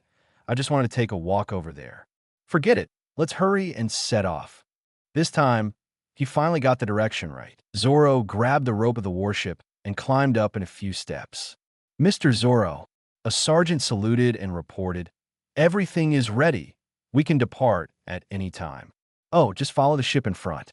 Zoro nodded his chin, indicating the Sunny, then asked, By the way, where is the alcohol? Sergeant, is that guy really okay? Nami shook her head. He's completely directionally challenged. Should I go to that ship instead? She suggested. How can that be? If you go, who will cook for me? Luffy thought to himself and quickly tried to dispel her thoughts. Hey, Nami, you should give the new crew member more opportunities to show their abilities. Nami couldn't help but laugh. Luffy, does my waist feel comfortable when you touch it? Since a while ago, he hadn't let go. I'm afraid you might fall. It's not that you can't touch it, but it'll cost you 100,000 berries per hour. That's too expensive. Didn't you just receive a bounty of 5 million berries? That's my personal money, and you're already eyeing it so early. Are you a devil? Amidst the laughter and playfulness, the Sunny set sail from the port, accompanied by a naval ship. The people of Shell's Town stood on the shore, waving goodbye.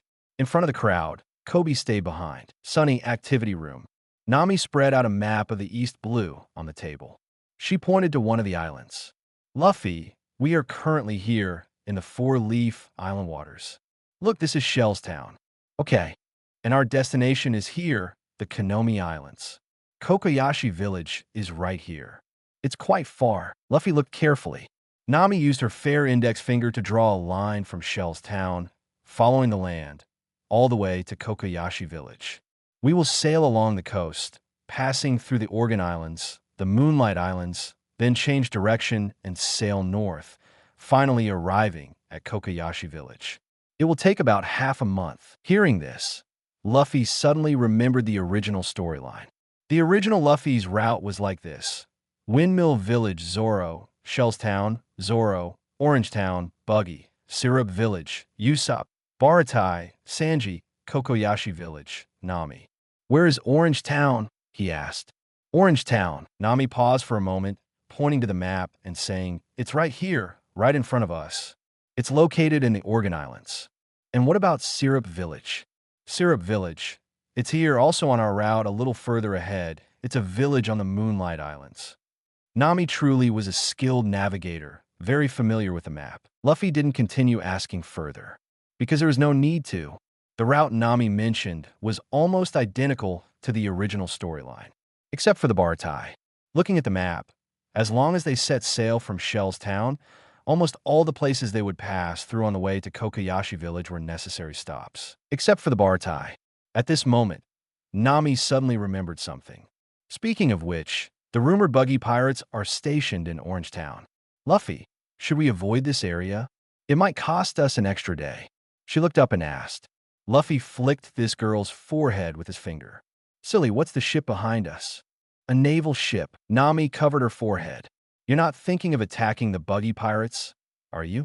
By the way, he should have the Grand Line's navigation chart, which he stole from Branch 153. That guy, he beat me to it. For a thief, this was truly a great humiliation. Ha! Luffy laughed, finding the angry Nami quite cute. Since it's on the way, let's go meet Buggy. 013, cultivate Nami. 6 types of fruit. You sailed in East Blue for 1 day and obtained 10 adventure coins on the 3rd day since departing from Syrup Village. Perhaps for others, life at sea may seem dull, but for Luffy it was just right. Teasing Nami from time to time, life was full of joy. Unfortunately, with such a big ship like the Sunny, there were only 2 people, and it felt a bit lonely. On this day, in the morning, in the kitchen, Nami was preparing breakfast while Luffy sat at the dining table, opening the adventure shop system to see if there were any good items available. For the past 2 days, there was nothing, not even the hockey fruit. It made him feel like he still hadn't awakened his conqueror's hockey. Today was the 4th day since he arrived in this world, a whole 4 days, and he still hadn't awakened his conqueror's hockey. It was truly embarrassing for a person who had traveled through time. What's this? 6 style fruit.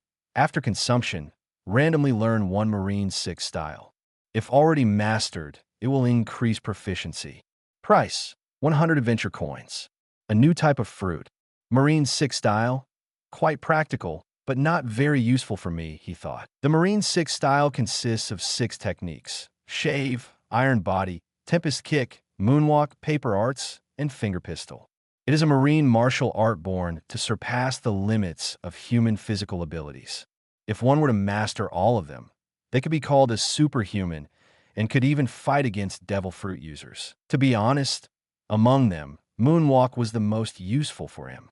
Other than that, it was almost useless. Nami, what's up? Nami turned around from cooking and said, it's almost ready, just wait a little longer. Do you want to eat a devil fruit? After getting the Grand Line, there are many strong people there, and all the pirates with bounties over 100 million are there. If you want to become stronger, eating a devil fruit is the fastest way. Nami looked puzzled. Like the rubber fruit you ate? Your body became rubber, and your hand can stretch. The parts of me that can stretch are not just my hands. Perhaps she had been teased too much. Nami had developed immunity. She gave him a blank look. Sigh, who understands family? Another source of joy has been lost. Luffy thought helplessly. If you want to eat one, we can find a way. No way. I'll turn into a duck on land. Nami's first reaction was to refuse, but after hesitating for a moment, she said, if you need my strength, then I'll eat it. If you don't want to eat it, there's no need to force yourself. There are many ways to become stronger, like hockey. Let's talk about it when you change your mind. For now, I can teach you the Marine 6 style. During their conversation, breakfast was ready. Nami brought the breakfast to the opposite side, propped her chin up, and asked, Marine 6 style? Luffy briefly explained. After listening, Nami's big eyes sparkled with interest. There are such powerful techniques. I want to learn, really want to learn, absolutely want to learn. Teach me quickly. Luffy, watching Nami acting cute and coquettish in order to learn the 6 styles, I can only say, women, did you really think I would fall for this? Really? I can see through people so well. You want to learn? I'll teach you. Adventure coins, 630, 530. Luffy, like a magician, took out a 6 styles fruit from behind. What is this? Nami blinked her eyes. Actually, we, the D-Clan, possess a special ability to materialize the techniques we have mastered into the form of condensed fruits. Take it, Nami. I spent 10 years of my life preparing it for you. Luffy forcefully stuffed the fruit into Nami's hand. Although I know you're talking nonsense, I'm still happy. Nami cutely stuck out her tongue. Can't you just play along? Life on the sea is so boring. If we don't liven up the atmosphere, I'll die of boredom. Luffy complained, not finding women without a sense of humor interesting. So what is this thing? You'll know once you eat it. Are you afraid I'll harm you? Nami didn't hesitate and took a bite. In the next moment, as if it was innate, she quickly grasped one of the 6 styles. This is... Nami's face turned blank. Did you learn it? Luffy raised his eyebrows and chuckled. There are 6 moves in total for the 6 styles. In theory, if you eat all 6, you can master all the techniques and become superhuman. Which move did you learn? I can't believe there's something like this. Nami exclaimed in surprise. She didn't answer, but her next move revealed the answer. Nami, sitting across the dining table, suddenly disappeared from Luffy's sight. Shave. Luffy turned his head abruptly. But you can't escape my observation, Haki. The conversation wasn't over. Nami, who appeared behind him, suddenly leaned down, closed her eyes, and kissed his forehead. A moist sensation came over, and Luffy was momentarily stunned. Before he could fully experience this feeling, Nami had already straightened up, her face filled with a girlish smile. Thank you, Luffy. This must be something very, very precious.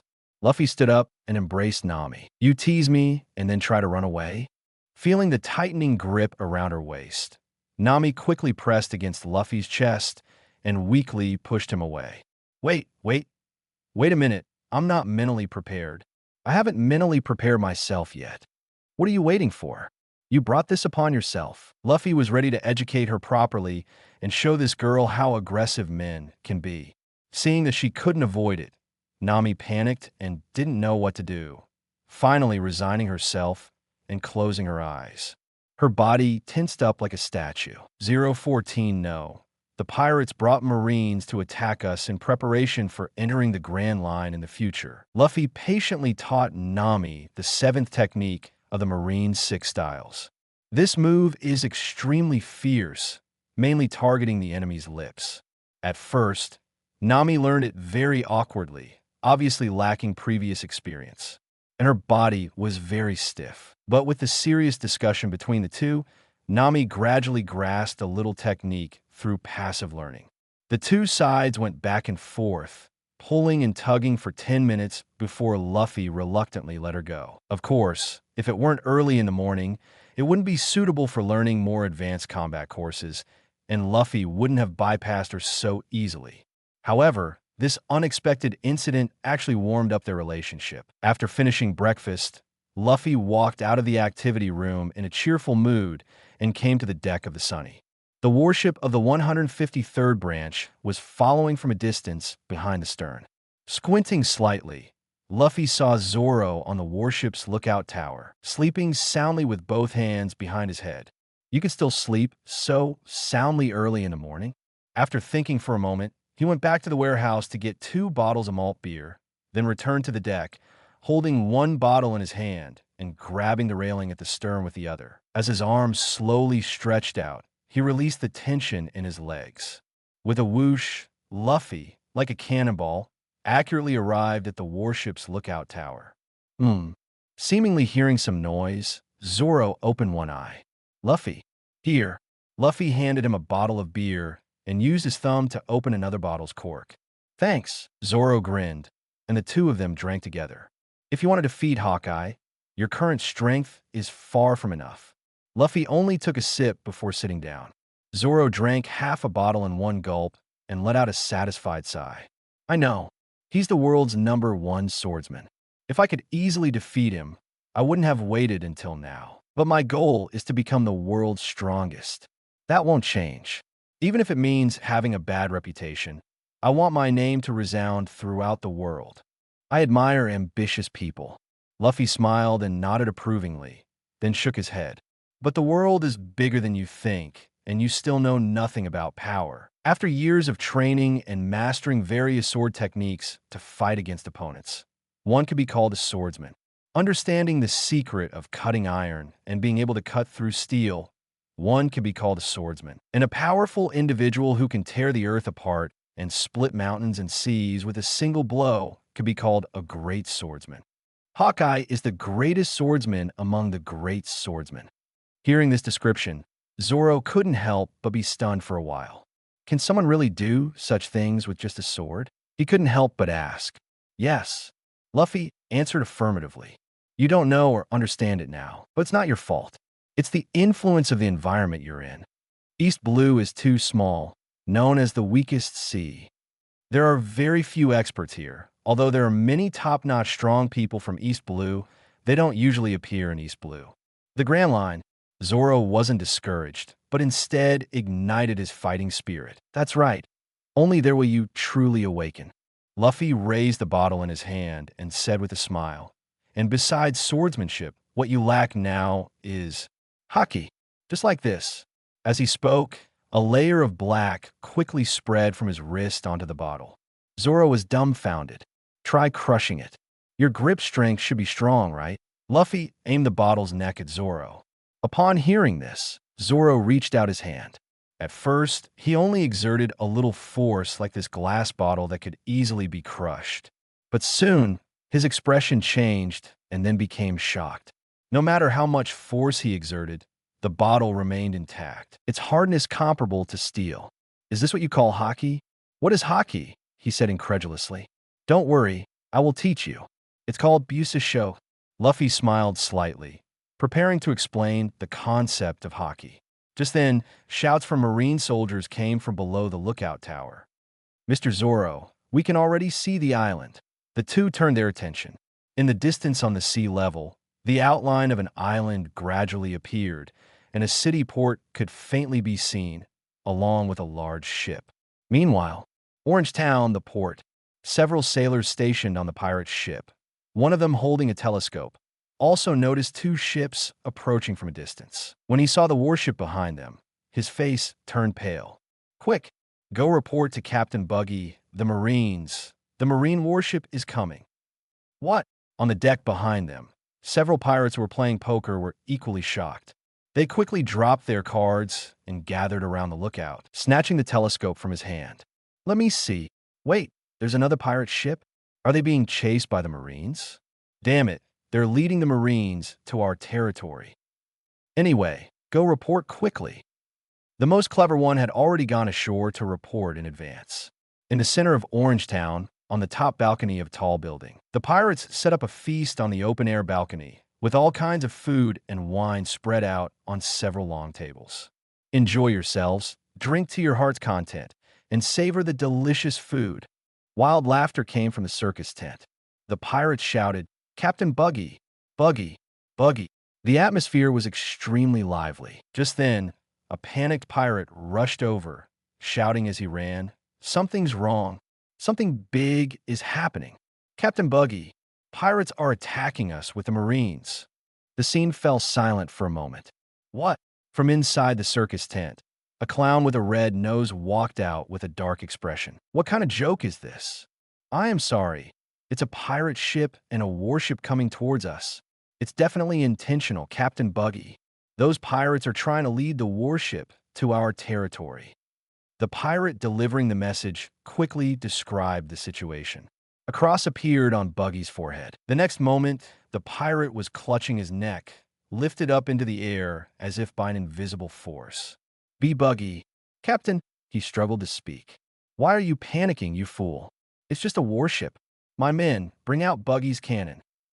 Buggy waved his hand, laughing wildly. Ha ha, let's give those damn Marines a magnificent fireworks show. And those foolish pirates who entered this sea area, let them all die in a magnificent way. Ah, Buggy, Buggy, Buggy. His subordinates cheered with excitement. 015, it seems that my companion is stronger billion, Point Orangetown port. The Sunny and the warship have already dropped anchor and docked. Luffy and Zoro disembarked from the warship together, and the first group of soldiers immediately saluted. Luffy-sama, the pirate ship over there is flying the Jolly Roger of Buggy's pirate crew. Our men have searched it and haven't found any enemies for the time being. Don't worry about it. You guys stay here. Luffy nodded and immediately headed towards the Sunny. Nami happened to come down from the ship and said to Luffy, by making such a grand appearance, we must have been exposed. It doesn't matter. As long as we get the navigation chart for the Grand Line, we can leave. Nami, are you staying here? If I don't go with you, can you tell if it's real or fake? Nami's tone was slightly worried.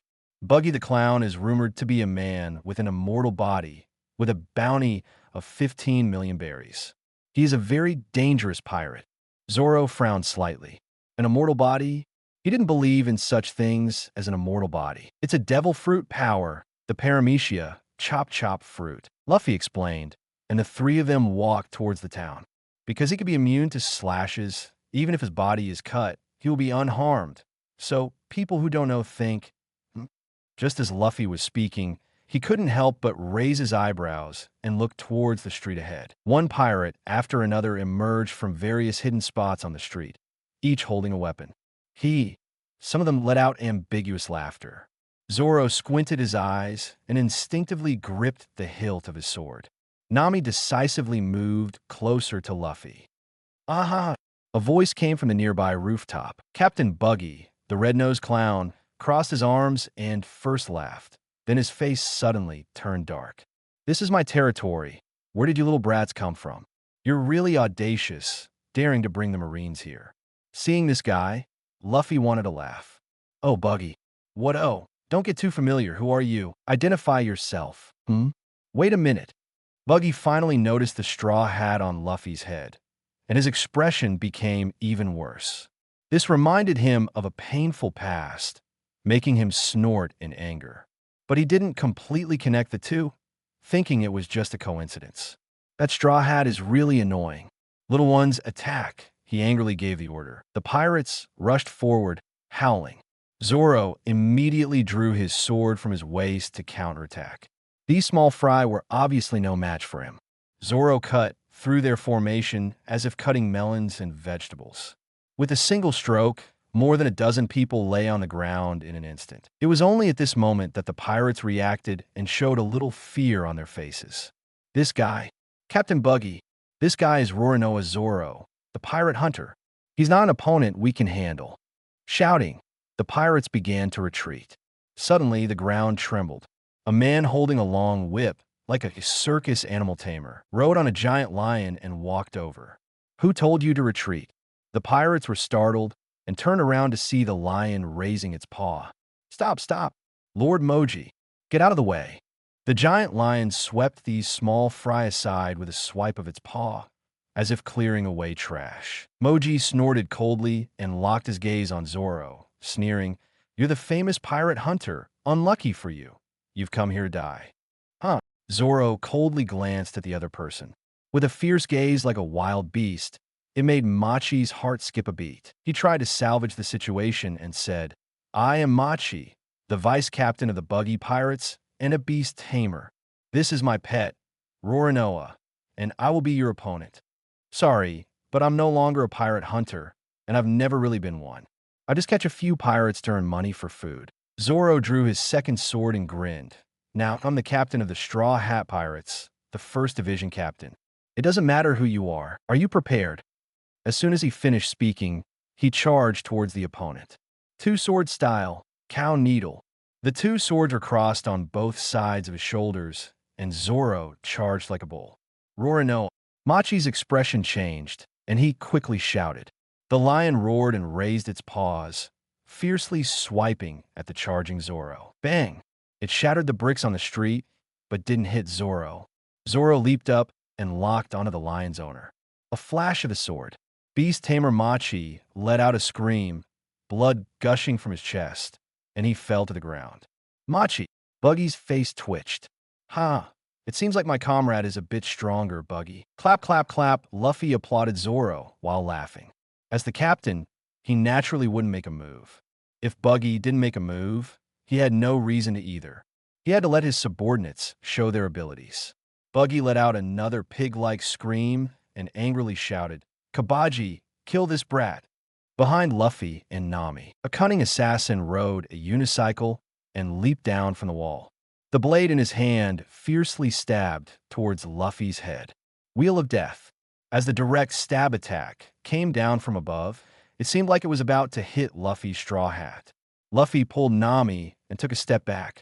Who would shout out their move during an ambush? While muttering, he kicked the falling person hard. Bang! A footprint was left on his back, and the assassin lost balance in midair, rolling dozens of meters away. Seeing this scene, a shadow fell over Buggy's eyes. You straw happy D. How dare you? Hurt my subordinates. Second gear. Luffy swung his arm as if it were a high-pressure air pump, and steam appeared on his body. Shave. The next moment, he had disappeared from his original position. Buggy stood frozen in place. Where did he go? Only a woman remained in his previous position. Nami had one hand on her hip and pointed behind Buggy, smiling mischievously, behind you. What? Buggy immediately turned around and then saw the straw hat that made him grind his teeth. He let out a frightened scream and immediately tried to run. Oh, don't even think about running. Luffy stomped on Buggy's foot heavily and taunted. I know all about your abilities. Stop wasting time and bring me the Grand Line's navigation chart. 016 arrest Buggy. Arrive at Syrup Village shattered and fleeing in urgency. In a moment when Buggy turned around and saw Luffy, he decisively activated his ability. His body shot out and split into multiple pieces, floating in the air, attempting to escape from above. But before he could take action, his left foot was suddenly stomped on fiercely, causing him to wince in pain. Ouch, it hurts! The sound of his painful cry echoed through the sky. Oh, don't even think about running. Luffy stepped on Buggy's toe, even using haki in a friendly manner, his tone sounding somewhat mocking. I know all about your abilities, so stop the nonsense and hand over the Grand Line's navigation chart. It hurts, it hurts. Let go, let go. I'll give you the navigation chart. All of it. Buggy promptly surrendered and admitted defeat. Damn it, who is this guy? He even knows the weaknesses of this great me. The biggest flaw of his chop chop fruit is that his feet must touch the ground when splitting, and the range of his ability is only 200 meters. Luffy reached out and pulled Buggy's head towards him, then moved his foot away and jumped down from the rooftop. Lead the way, no tricks. Understand, I surrender. If you wanted the navigation chart, you should have said so earlier. It can be copied, after all. We are comrades of the sea. We should share with each other. Buggy was very aware of the situation and spoke while his right hand, floating behind Luffy, suddenly shot out 3 flying knives, launching a surprise attack. Ding! The flying knives struck Luffy's back, but made a sound like metal colliding. Buggy's eyes bulged out. Haki! Damn it! Encountering a haki user in East Blue. This kind of ability is extremely rare, even in the first half of the Grand Line. This guy isn't honest. Zoro put away his weapon and walked over. Luffy lifted his head to face Buggy, a kind smile appearing on his face. Buggy's red, nose started dripping snot as he awkwardly smiled. It's a misunderstanding. Then he was beaten up mercilessly. Let's go. Nami, go get the sea navigation chart. Zoro, tie up all the pirates here. Yes, Nami quickly followed. Not long after, the members of Buggy's pirate crew were all escorted onto a warship. They also obtained the sea navigation chart of the Grand Line. As for Buggy's personal treasure trove, it naturally couldn't escape Nami's sharp eyes and was completely found. With a total value of over 10 million berries, it was all taken away. Finally, Buggy himself was thrown onto the warship by Luffy and had sea-stone handcuffs put on him. Keep an eye on this guy. Don't let him escape. Consider this pirate crew as the ones you caught. Yes, the Marines saluted excitedly. This is a famous pirate crew from East Blue, and they didn't expect to have such an achievement on this trip. Truly worthy of being Luffy-sama. Luffy didn't mind at all, having this 153rd Marine branch chase after him to Kokoyashi village and back for a month. It's only fair to give them some rewards. This way, the team will be easier to handle. Let's go to the next stop. Waving his hand, Luffy returned to the Sunny. Only then did he have time to glance at the system prompt. You have arrived at the new island, Orange Town, and obtained 100 adventure coins. They're back. Everyone is back. The 6-style fruit that Nami ate in the morning, they're back now. Unfortunately, we still haven't found a new ship today. After we resolve Nami's hometown issue, the warship will have to return. Where will Zoro stay then? Luffy thought to himself, hang outside the ship? Just kidding. Luffy came up with a good idea. Immediately, he said to Nami, who was holding a pile of treasure with gleaming eyes, Nami, where's the next stop? Huh? What did you say, Luffy? Nami was completely immersed in the ocean of money. Buggy's treasure was all gold and silver jewelry, piled up together, shining brightly. Although it was only 10 million. Do you want it? Luffy walked over and squatted beside Nami. You want each. Will you give it to me, Luffy? Nami's hands were pressed against her cheeks in excitement. Cough, cough, I'm a little thirsty. Luffy touched his throat. Nami rushed into the kitchen like a gust of wind and poured a glass of water from the refrigerator. Master Luffy, please use this, Luffy. Amused, he took a sip from the glass and asked again, what's the next destination? The next stop? It's Syrup Village. Syrup Village, the village where Usopp is. Luffy nodded understandingly. The problem with the ship could be solved in a completely different way. There is no need to buy it with precious adventure coins. Syrup Village. That village had a sickly rich young lady, and she had a ship. Set sail to Syrup Village. After a series of fetching water, giving massages, and rubbing backs to please Nami, in the end, Nami finally got what she wanted, 1/3 of Buggy's treasure. The other 2/3 naturally belonged to Zoro and Luffy. Of course, Luffy had planned to distribute it this way from the beginning, but he couldn't help teasing Nami when he saw how much she wanted it. This girl was really easy to understand. It took another 2 days to sail from Orange Town to Syrup Village. During these 2 days, the adventure shop finally restocked a hockey fruit.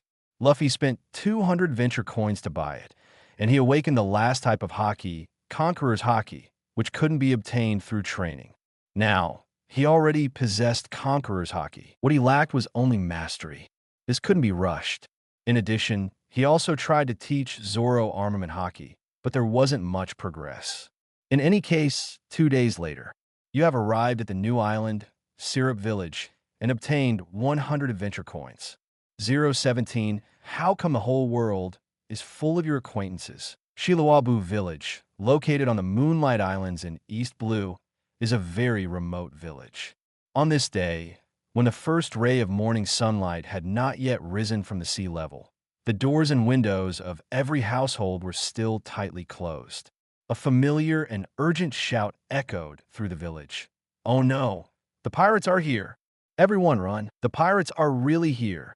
The sound came from the direction of the village's north blue shore, and as the shouting approached, everyone in the village could hear it. Ah, it's that little devil Usopp again. Seriously, he comes every day, it never gets old. More punctual than an alarm clock. Many villagers woke up from their sleep, and angry men grabbed brooms and rushed out of their homes. The long-nosed prankster seemed pleased with his handiwork, laughing foolishly as he ran for his life. The men chased him for a while, but gave up when they reached the village entrance. They had to admit this kid could run really fast. "We'll really beat you up tomorrow, Usopp," leaving behind a harsh remark. The men caught their breath and went back home. Ha ha ha. In this village, no one has been born who can catch up with the great Captain Usopp. Seeing the frustrated villagers, Usopp couldn't help but proudly put his hands on his hips. But his laughter only lasted for a moment, as he looked towards the direction of the northern coast with a touch of melancholy in his heart. Pirates, when will they come? Lost in his thoughts, a shout came from the distance. Oh no, the Marines are here. Captain Usopp, run. The Marine warship is coming. 3 children ran over in a hurry. It's you guys, Carrot Head, Green Pepper Head, and Onion Head, Usopp said, puzzled. What Marines? Captain Usopp, let's escape quickly. The Marines are really here. Yeah, they must be here to catch us, Captain. A very big warship. The first time I've seen one. I've only seen them in the newspapers before. Why are the Marines here? Why should I run? I was just fooling everyone in the village, reminding them to stay vigilant every day. The Marines shouldn't have a reason to catch me, right? Usopp's brain froze. All right, I am Captain Usopp, self-proclaimed pirate, and these 3 kids actually believe me.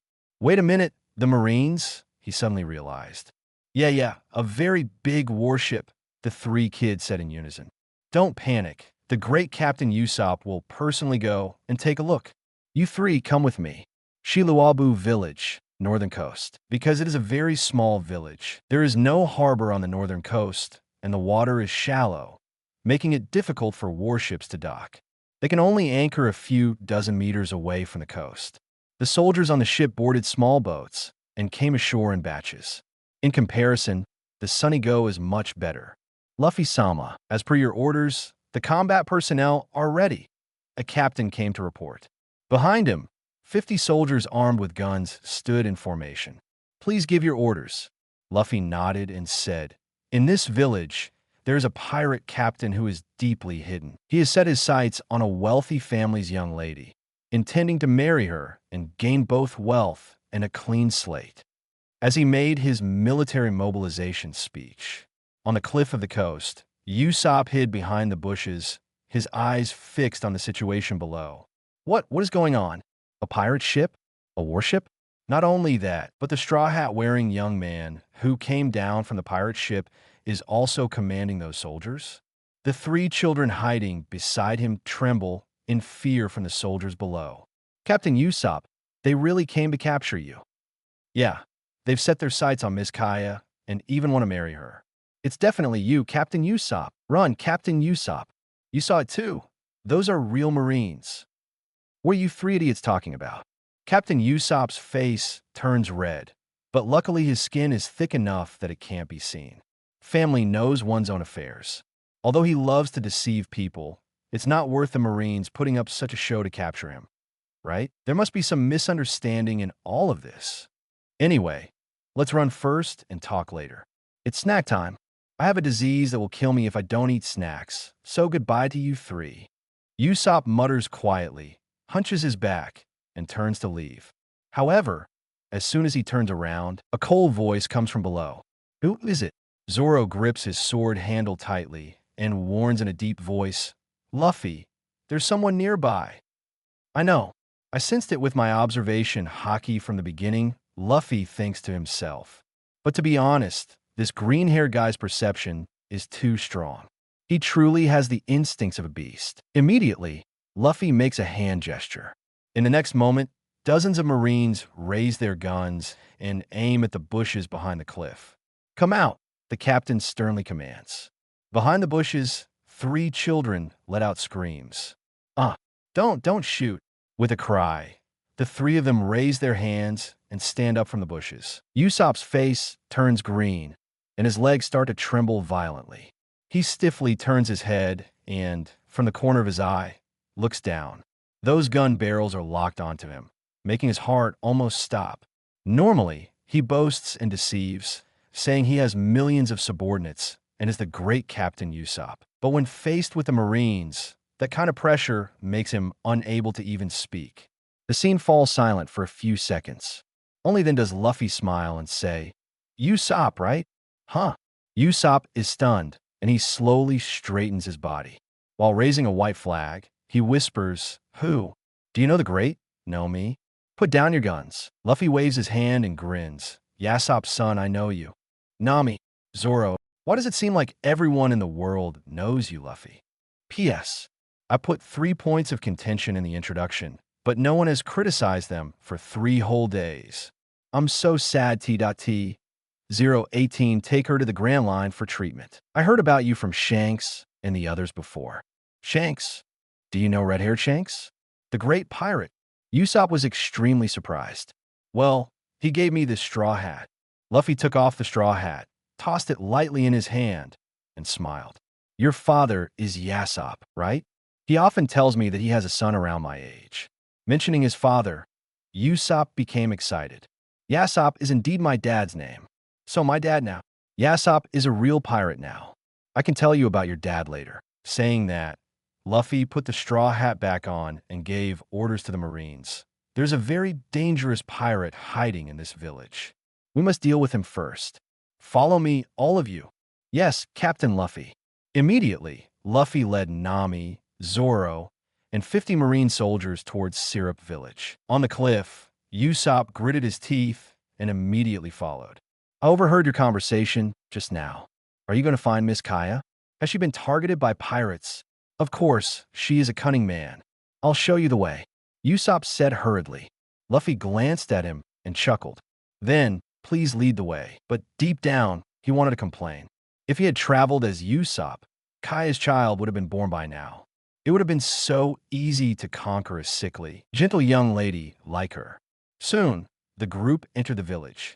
This immediately caused a commotion. Many villagers who were preparing to work in the fields early in the morning were shocked to see them. Marines. Huh? Usopp is here too. What's happening? They're heading towards the mansion. As the only wealthy family in the village, the house where Miss Kaya lived could be seen from afar. The group arrived in front of the mansion's main gate, which was tightly closed. Seeing this, Luffy gave a decisive order. Seal off this house. Yes. The captain nodded, waved his hand, and immediately directed the others. The Marines divided into 4 teams and quickly surrounded the entire mansion, blocking all entrances and exits. Usopp nervously asked, Wait, are you sure the pirate you're looking for is really here? There are only Miss Kaya and a few servants in this house. Quiet and watch. Luffy couldn't help but smile and signaled with his eyes again. The captain received the instruction and immediately stepped forward to knock on the door. Excuse me, is anyone there? Knock, knock, knock. After a moment, the mansion's door finally opened, and a man wearing a butler's attire poked his head out. He looked like a sheep. His hair was white, and he had a pair of small curved horns on both sides of his head. See, Marines? The man was taken aback for a moment and quickly asked, I am Mary. Is there something I can help you with? Please gather everyone in this mansion to the hall immediately. We suspect that there is a dangerous pirate hiding here. The captain said sternly, Now, please open the door. Yes, yes. Facing Marine, the butler of the Horn Sheep estate could only open the gate completely and let everyone in. Afterwards, chaos ensued. After more than 10 minutes, everyone in the mansion had gathered in the hall. There were security guards in black suits, maids responsible for laundry and cooking, several butlers, and a young girl in a wheelchair wearing a light yellow dress. Behind the girl was a young man with a large afro. His expression was somewhat unfriendly, and he stood up in front of the many Marines in the hall to express his anger. What exactly is going on? Miss Kaya is very weak because of you all. Krabot, the girl in the wheelchair, gently interrupted, shaking her head with a smile. You can't be so rude to guests. I'm Euphina. But miss, the butler Krabot finally snorted, there are no pirates here. We will investigate whether there are pirates or not. Please rest assured. Captain calmly reassured, then turned around and bowed to Luffy and the others. Reporting to Lord Luffy, all the people in the mansion have gathered. Okay. Luffy nodded, sat on the sofa, crossed his legs, and lightly tossed his straw hat in his hand. The straw hat went up and down in the air, as if it was the heartbeat of everyone in the mansion. Everyone felt a bit uneasy. Haha, don't be nervous. We're just here to capture a pirate. It has nothing to do with the rest of you. Luffy smiled, his gaze sweeping over everyone, finally stopping on Miss Kaya. She truly lived up to her status as a young lady from a wealthy family, with a good temperament and outstanding appearance. However, she had been sickly since childhood, and her pale complexion looked somewhat unhealthy. I am Luffy. Monkey D. Garp is my grandfather. I will ask a few simple questions, then tell you a story, and everything will be over. Upon hearing this, everyone was startled. Monkey D. Garp? Naval Headquarters Vice Admiral. Mr. Luffy, may I ask? Miss Kaya gently spoke. Miss Kaya, when did your parents pass away? My parents. They passed away a year ago due to illness. The butler behind you? When did he appear? Luffy's gaze fell on the girl's butler. Butler Krabot's expression changed slightly, and he immediately spoke discontentedly. What do you mean? Are you suspecting me? Do you have any evidence? It's impossible. Krabot is not the pirate you're looking for. Kaya hurriedly shook her head. Just chatting casually, Luffy said with a smile. Before coming to this island, all he wanted was a ship. But now he had changed his mind. This sickly young lady seemed a bit pitiful. As a repayment, he would take her to the Grand Line for treatment. As a good pirate, repaying kindness was his outstanding virtue. Answer my question. It was. Kaya recalled and said softly, it was 3 years ago. At that time, he was thrown off a ship and collapsed in front of my house. My parents took him in, and since then, Krabot has been taking care of me wholeheartedly. He is a good person. Okay, I understand. Thank you for the information, Miss Kaya. Luffy nodded, raised his hand, and pointed, giving a faint order. Capture him. 100500 VIP 019 punch. Capture him. With Luffy's command, the Marines immediately took action. They now have complete trust in Luffy. Click, click, click. Several gun barrels immediately locked onto Klabauterman.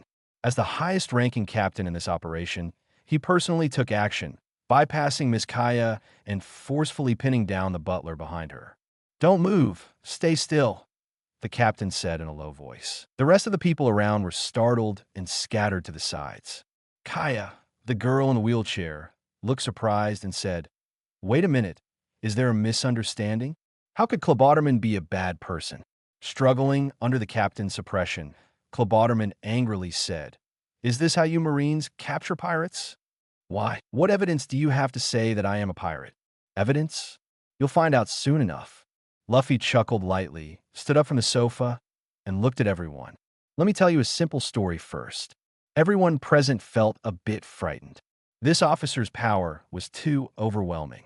Although he often had a smile on his face, his actions were swift and decisive. Then they heard the story. A few days ago in the town of Shells, I executed a Marine colonel named Monka who had committed many crimes. He was promoted to colonel 3 years ago because he accomplished a great feat. He captured and executed the captain of the Black Cat Pirates, Hyakujitsu Kuro. At this point, Luffy paused and stared down at Klabauterman from above, smiling. But I found that Monka's strength was average, and Kuro, the pirate, had a bounty of 16 million berries, which was unreasonable. So, I investigated the record for back then and discovered the problem. After secretly interrogating Monka, I realized that he was hypnotized. He didn't actually capture Kuro. He just believed he did. At this point, Luffy took out an old wanted poster from his pocket. With his words, the wanted poster unfolded before everyone's eyes. Hyakujitsu Kuro extremely dangerous dead or alive bounty. 16,000 berries. Kuro played a trick and escaped, making everyone believe he was dead. Isn't that right, Mr. Kuro? The last sentence was directed at the butler, Klabauterman. Kaya couldn't help but cover her mouth, her eyes filled with disbelief. Because the photo on the old wanted poster was almost identical to the butler, Klabauterman, the rest of the people also exclaimed in shock, once again stepping back a few steps and hiding behind the Marines. They look exactly the same. Mr. Klabauterman, so you're a pirate. It's terrifying. 3 years ago, this guy collapsed at the entrance of the mansion and Kuro and his Black Cat pirates also disappeared 3 years ago. Listening to these whispers, Cleboterman, who was pinned down on the ground, felt a surge of anger in his heart. Why now, at this critical moment? Why did the Marines come to cause trouble? Why does this brat know that I'm hiding here? No, I haven't lost yet. He shouted in anger. There must be a misunderstanding somewhere. It's true that I look somewhat similar to the pirate on the wanted poster, but that doesn't mean I am the pirate Kuro. I used to be just a crew member, not a pirate. On the sofa, Nami held her chin with one hand and disdainfully said, "Such a stubborn man.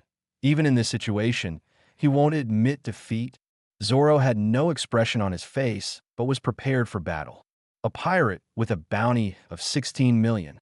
After 3 years, his skills should have improved, and he wouldn't be easily suppressed on the ground. 3 times, Luffy suddenly spoke up. What? Cleboterman's inner killing intent was hidden, and he stared intently at Luffy. Since I came in here and saw you, you used the palm heel strike of your palm to adjust your glasses. This behavior has happened 3 times. Cleboterman's face changed drastically. Luffy continued, and Kuro's weapon is the Espada cat claws. If you were the cat claws, you would indeed use that kind of movement. Kuro, a person's habits are not so easily changed. Cleboterman, when he heard this sentence, he knew it was over. As long as Marine took off the black gloves he was wearing, he would immediately discover the same cat claws. This was undeniable evidence. Therefore, he lowered his head, and the glasses on his face reflected a white light. Crabital, Miss Kaya, who sensed the atmosphere, stared blankly at the unfamiliar butler. Is it you? Why? Ah, really, life is always full of surprises. Clotho removed his disguise, and his voice became deep. Seeing his captain's expression change, he instinctively stepped back. And it was this intuition that saved his life. In Clotho's hand, sharp cat claws appeared. In just an instant, these cat claws almost cut his neck. It's indeed a pirate. Captain Luffy won't make a wrong judgment. The captain still had lingering fear. Clotho stood up, pushed his glasses again with a palm heel strike, and looked at Luffy, asking, "How did you know I was here? I have erased all traces of the past." Luffy smiled and said, "The world is full of enthusiastic people. Someone reported that you were hiding here." Upon hearing this, Clotho immediately thought of someone. He suddenly focused on Usopp. "Is it you? Because I have always prevented you, this lowly pirate, from approaching my prey?" Usopp was completely stunned. The situation developed beyond expectations. "No, it's not me," he instinctively replied. "Forget it. It doesn't matter now. Although the plan had some unexpected changes, nothing in the world is perfect. I can only—" Clotho moved and suddenly appeared behind Kaya. The blade of the cat claws pressed against Kaya's neck. "Kill everyone," he said coldly. Kaya's face turned even paler in fear. "Miss Kaya," Usopp exclaimed worriedly. "So fast." Zoro's pupils contracted. "What was that movement just now?" "Shave." Nami paused for a moment and instinctively looked at Luffy. Why would pirates have Marine 6 styles? No, it seemed different, not as fast as her shave. "Put down your guns." "Marines," Clotho threatened.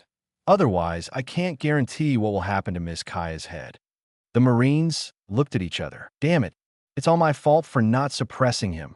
The captain blamed himself. But Luffy was laughing. "I've been waiting for you to resist. If you don't resist, how will Miss Kaya thank me? If you don't resist, what will happen to my new ship? Listen to me. Thank you, Clotho. And then goodbye. Do you think you're fast?" "What?" Clotho frowned. "Do you want Miss Kaya to die? I'll give you a word. Failure always runs through life." "Clotho, you don't even have a chance," Luffy said calmly. In his words, he swung his arm and entered second gear. Steam emitted from his body, momentarily stunning Clotho. And in that instant, Luffy made his move. Shave. The speed of his movement was faster than Clotho's. Too fast for the naked eye to catch. Clotho's pupils contracted, and then he realized that Luffy had already approached him, a black fist rapidly enlarging in his pupils. Jet. Pistol. Boom. Clotho didn't even have a chance to react. This punch hit his face, shattered his bones, and embedded itself in his body. With a loud bang, He didn't even have time to scream. He flew backward, directly crashing through the entire villa. 020 interrogation and escort.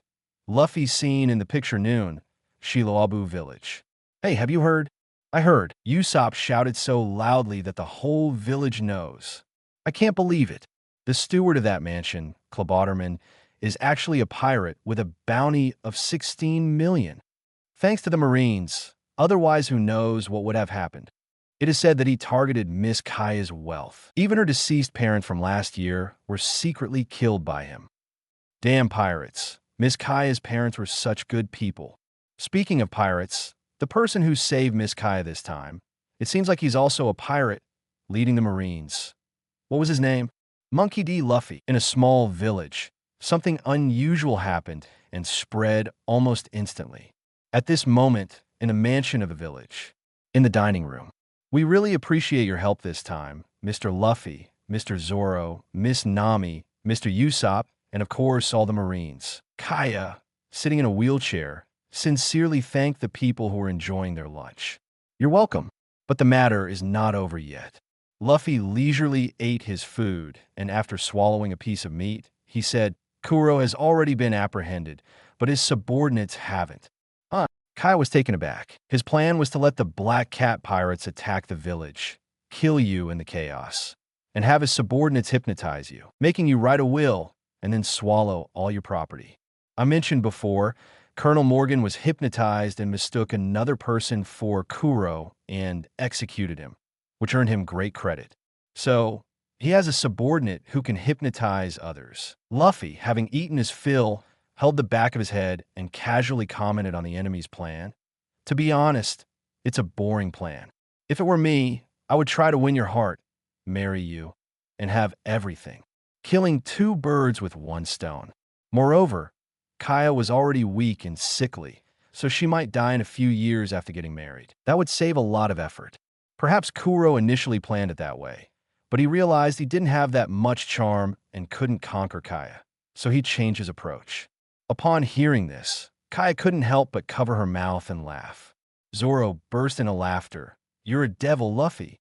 Nami gave him a disdainful look. Only Usopp felt a bit shocked. Therefore, we will wait here for those pirates to come and completely resolve the crisis in this village. It was necessary. If they didn't do it, they shouldn't have started. But since they did, they should see it through. If Luffy left after capturing Kuro, and then the Black Cat pirates arrived in the village according to their plan and found Kuro captured, they might vent their anger by slaughtering the village. Thank you very much, Mr. Luffy. If you don't mind, there are still many empty rooms in this villa. You can stay here temporarily. Kaya tilted her head slightly and looked at Luffy, saying, No, please feel free to stay here. Let me show some hospitality as the host. I don't know how to repay you for saving my life. That's all right. Luffy smiled and waved his hand. Standing up, I'll go interrogate Kuro. You guys eat. Leaving the dining room, guided by the butler Mary, they arrived at the warehouse. Kuro was covered in blood, knocked unconscious by Luffy's punch. He was currently tied up here. The Marine guards at the entrance of the warehouse saluted when they saw Luffy, Captain Luffy. Wake him up. Yes. Soon, a bucket of cold water was poured on him, and Kuro blinked his eyes weakly, only to see Luffy when he opened them. Who are you? I'm the captain of the Straw Hat Pirates, Monkey D. Luffy, a pirate. Kuro was stunned. Why? Are pirates commanding the Marines? That's the difference between us. This world, it's all about background. Luffy couldn't help but laugh. A small pirate like you who escaped from the sea to the land wouldn't understand, right? Kuro, I really can't understand. Why would Marine listen to the command of a pirate? Even if the other person is the grandfather of a Marine vice admiral, this is still very unbelievable. Even if that vice admiral is called Garp, he still can't understand. Why are you here? What are you planning to do? If you want to kill me, then go ahead. Tell me, when will your subordinates come? Luffy, with his hands in his pockets, casually asked, Hey, don't talk about pirates' code of ethics. Betrayal is the main theme among pirates. Based on your answer, you have two options: die immediately or go to prison. Upon hearing this, Kuro remained silent for a while. He was somewhat surprised that the other party could guess his future plans. In 2 days, on Kaya's birthday that day. Thank you for the information.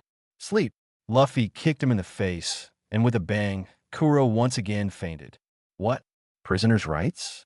Prisoners have no rights. This is the world of pirates. Not regretting and killing the other party on the spot is already being trustworthy. A complete moral model. Noble moral approval +1, guard this place. Luffy turned around and left the warehouse. Butler Mary also followed, looking somewhat worried. Mr. Luffy, it's fine, nothing will happen. Luffy grinned. I'm here. Upon hearing this, Mary immediately breathed a sigh of relief. So reliable. Thank you very much. Not only did you save Miss Kaya, but you also resolved a huge crisis. I don't know how to praise you or how to repay you. Mary's tone was sincere. Just give me the ship you designed, the Going Merry. Luffy thought to himself, asking, by the way, is there something wrong with Kaya's legs? Yes, you noticed. Miss Kaya has been weak and sickly since she was young and needs long-term medication. Mary sighed and said, it's not a disability. She can walk, but she's weak. If she exerts herself too much, various symptoms will appear. What kind of illness? Is it genetic? I don't know. Where parents were alive, they consulted many doctors, but they couldn't find a solution, and they couldn't even determine the cause. Your guess is very reasonable. There's a high possibility of some kind of genetic disease. Do you know? In the Grand Line, there is a medical kingdom called Drum Island, which has the world's top medical technology. Luffy finally revealed his plan and said with a concerned tone, many doctors from the world government come from that country. I'm planning to go to the Grand Line soon, and I can escort Miss Kaya to seek medical treatment. Mary trembled all over, as if seeing hope in the darkness. Is this true, Mr. Luffy?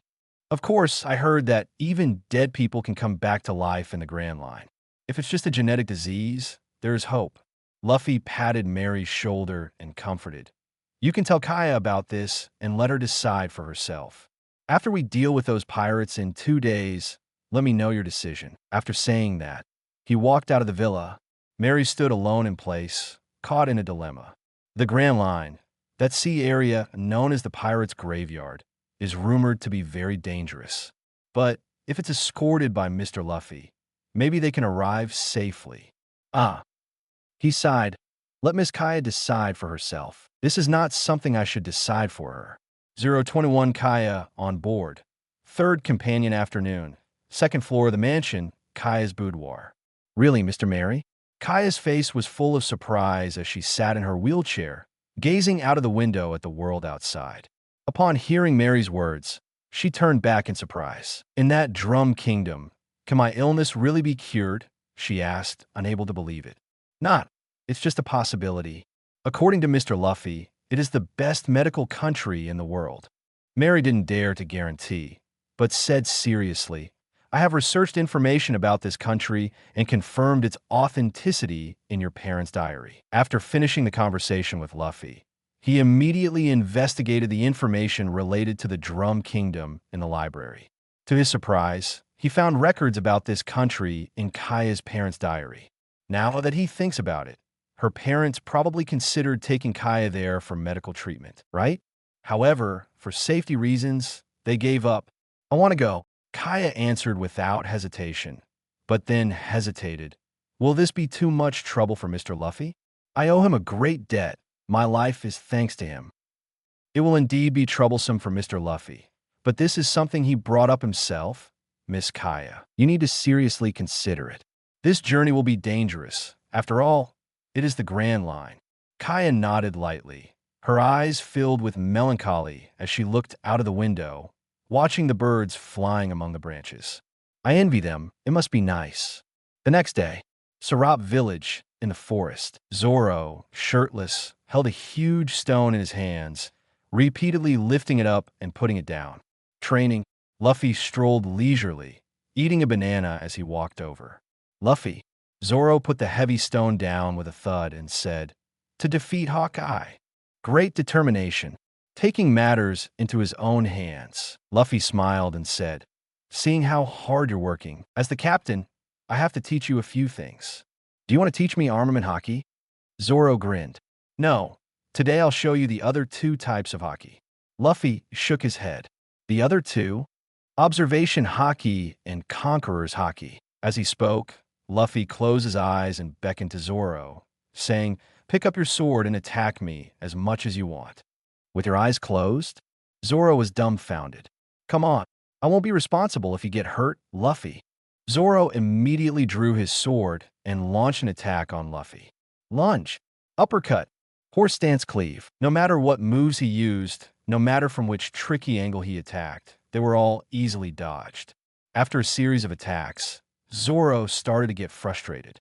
Why can't I hit you? One sword wasn't enough, so he used two swords. Finally, it evolved into the three-sword style. However, the result was no different. This is observation haki. I can hear the breath of your muscles and predict your attacks. Unless your sword is faster than my evasion, you will never hit me in your lifetime. As he spoke, Luffy opened his eyes, and in an instant, a wave of conqueror's haki pressed down on Zoro. Thud! With the will of a conqueror, it possessed a power that made people submit. Zoro's pupils contracted, and he immediately jumped back a distance, shocked as he said, "What was that just now?" Conqueror's haki, Luffy explained. It is a power that only those with the potential of a king can awaken. You also have this talent, but you haven't awakened it yet. I also have it, Zoro said incredulously. How do I do it? Just stare with my eyes. What nonsense are you talking about? Luffy rolled his eyes speechlessly. It requires a strong stimulus like anger, sadness, killing intent, and so on. Any of these could potentially awaken it. Even if you say that, I don't understand. It doesn't matter if you don't understand. Conqueror's haki is still too early for you. Instead, learn observation haki and armament haki first. Saying that, Luffy picked up a resin from the ground, wrapped it in armament haki, instantly hardening it to the strength of steel. Come on, real combat is the fastest way. Squeeze out your potential, push yourself to the limit, and you will eventually awaken it, right? This was not only training for Zoro, but also Luffy's own practice. The two of them quickly engaged in a fierce battle. Another day passed.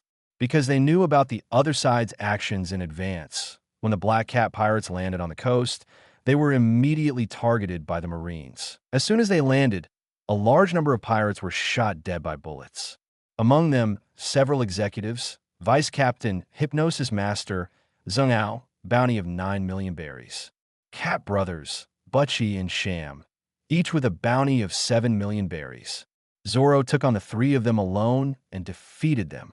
Finally, the Marines cleaned up the battlefield, and the surviving pirates were escorted onto the warship. After the danger was truly resolved, Luffy planned to leave. By the coast, Mary came running, panting. "Wait, Mr. Luffy." Mary. Luffy stood on the deck of the Going Merry, hands resting on the railing, and said with a smile, "The pirate business has been resolved, so you can rest assured." "Yes, thank you very much." Mary bowed first, then straightened up and said, "Regarding what you said earlier, Miss Kaya has made a decision. Is she going to come with us for treatment?" Nami's eyes turned into the shape of berries. After hearing about it from Luffy, she immediately thought of making a big profit. "Yes," Mary nodded. "We will trouble you. Where is Miss Kaya?" Nami looked behind Mary, but didn't see her. Just as she was speaking, Kaya's voice came from the other side. "Mr. Luffy, Mr. Nami." Both turned their heads. They saw a light sailboat slowly approaching from the other side of the coast. This boat was smaller than the Going Merry, and Nami didn't feel much about it. But for Luffy, it had a familiar feeling. The Going Merry. He would never forget the scene of the ship being burned. It was all because of those idiots in the original story who didn't know how to cherish it. After entering the Grand Line and arriving at Water 7, the Going Merry couldn't hold on anymore. But this time, he was the captain. He would definitely make the Going Merry reach the final island. Miss Kaya. Luffy, on the deck of the Going Merry, saw Kaya standing alone.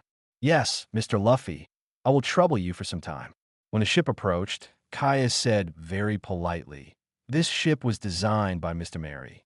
I don't know how to repay your kindness, so I heard that you wanted a new ship, so I will give this one to you."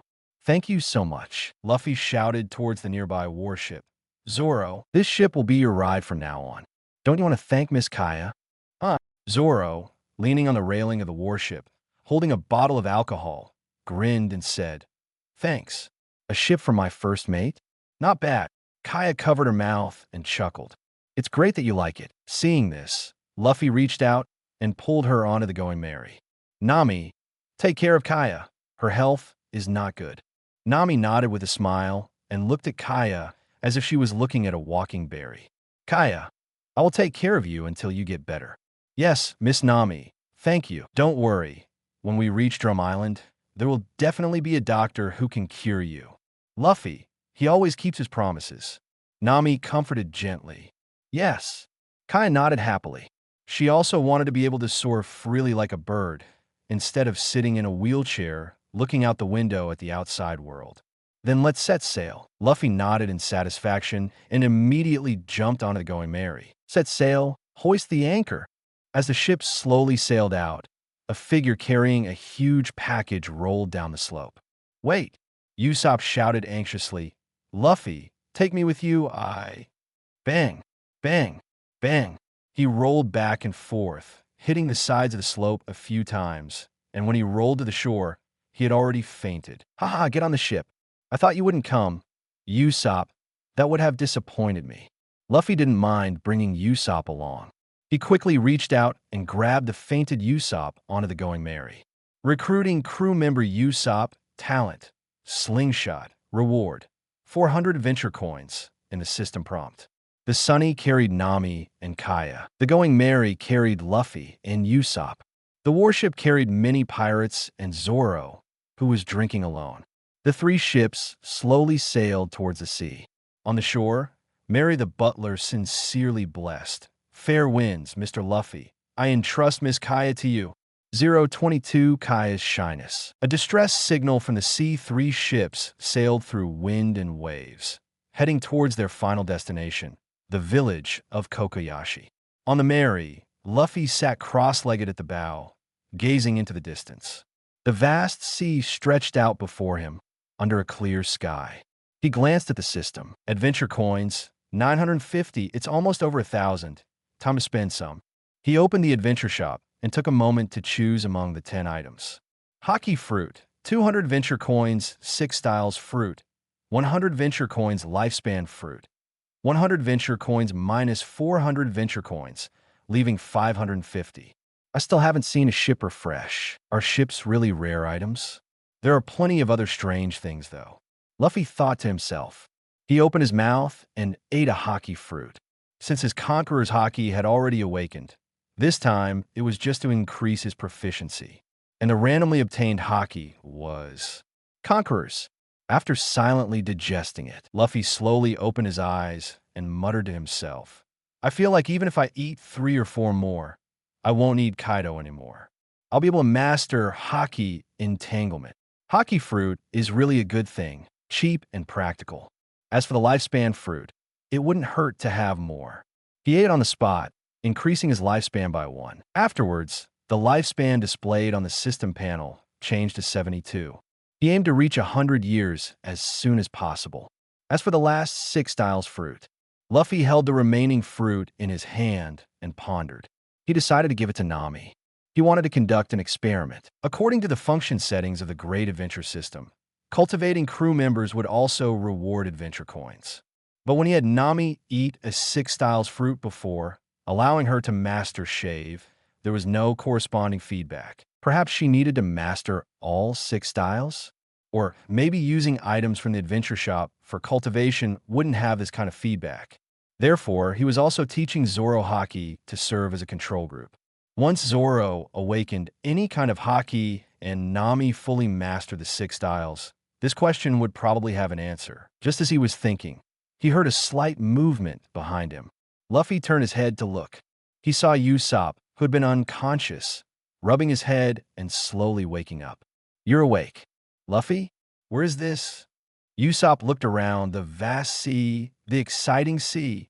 Luffy laughed and jumped down from the Mary's figurehead. "You've been unconscious for 2 hours. It's noon now.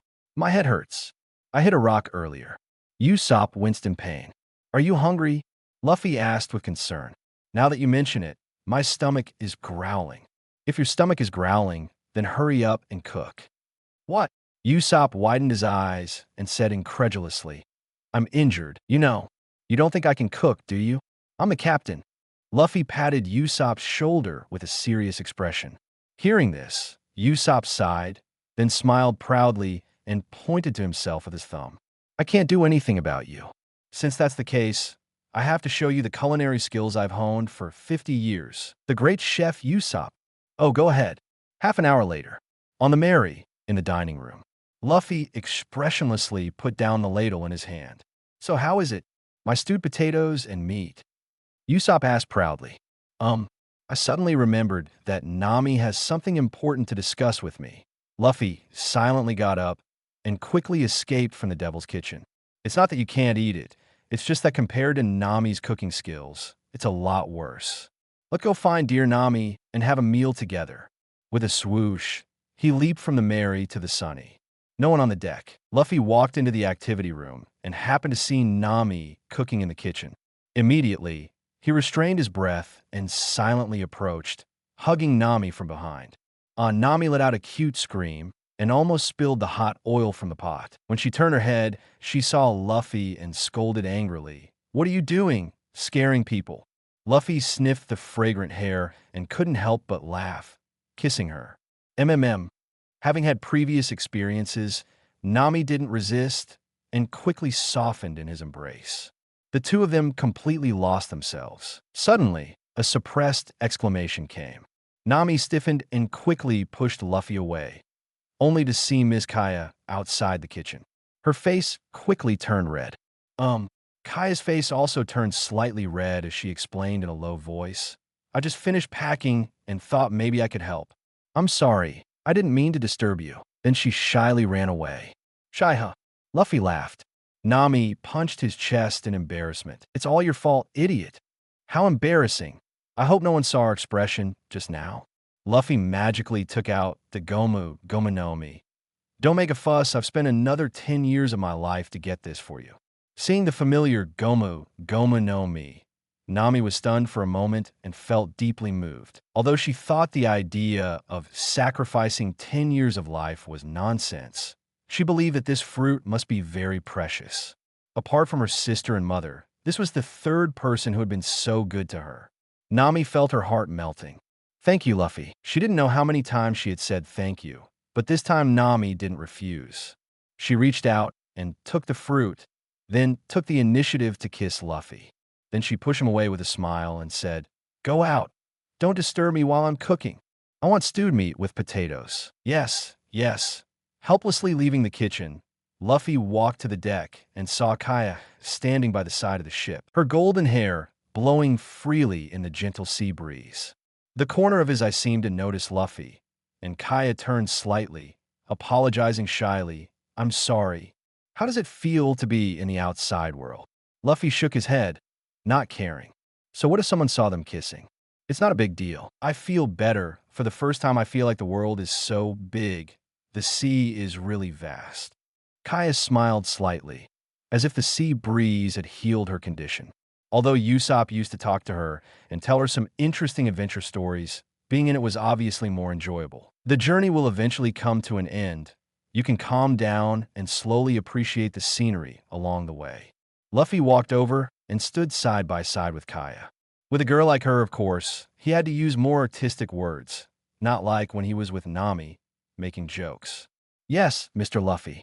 Kaya nodded in agreement. Call me Luffy or Captain. Huh. Suddenly, Luffy squinted his eyes slightly and looked at the distant sea. He saw a ship. There seemed to be someone on the ship, signaling with flags. Kaya, do you understand flag signals? What does that mean? I'm sorry, I don't understand. The two of them looked at each other, looking confused.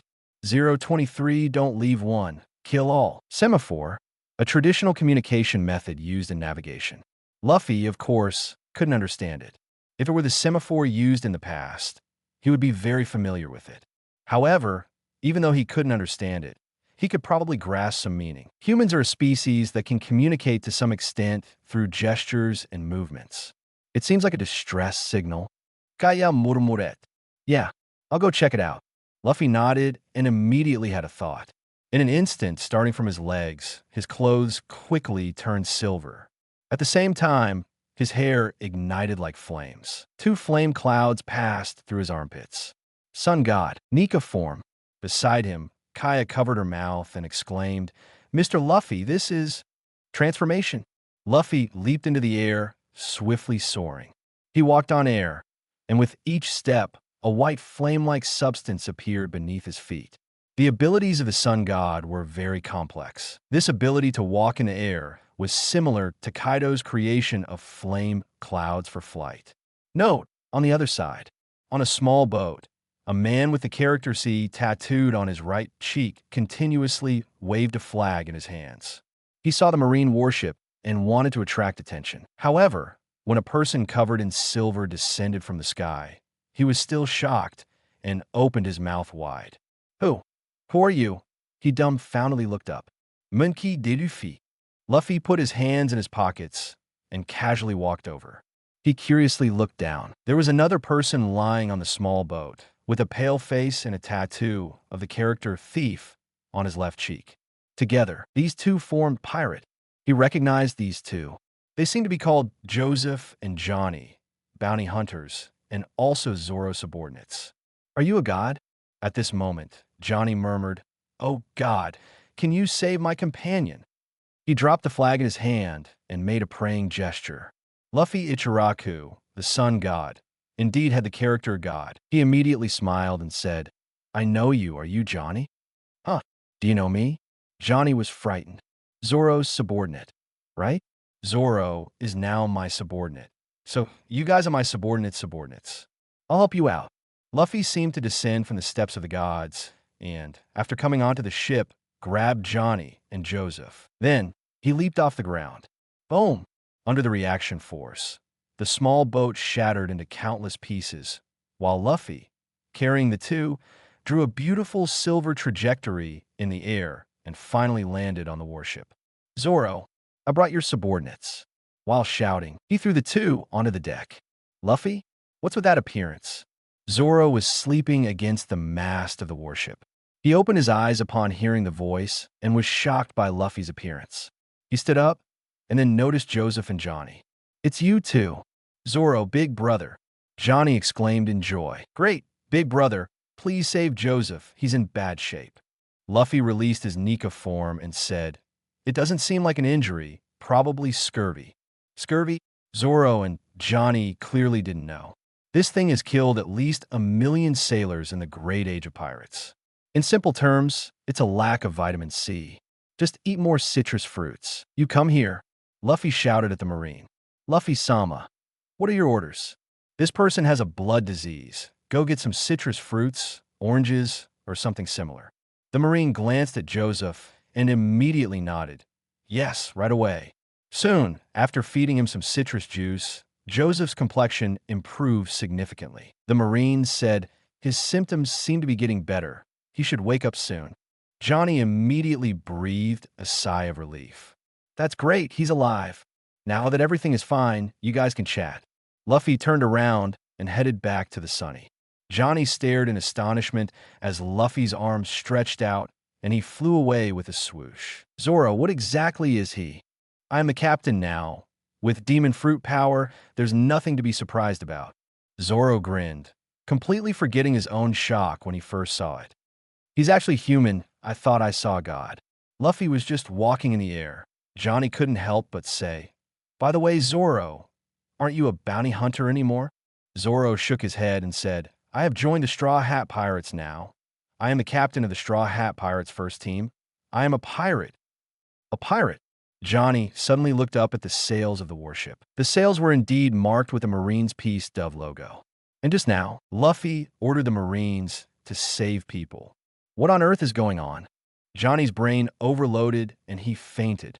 Joseph regained his vitality that same evening. After learning that Zoro had joined the Straw Hat Pirates and become the captain of the first team, they asked Luffy to join Zoro's command as a way to repay their debt of gratitude for saving their lives.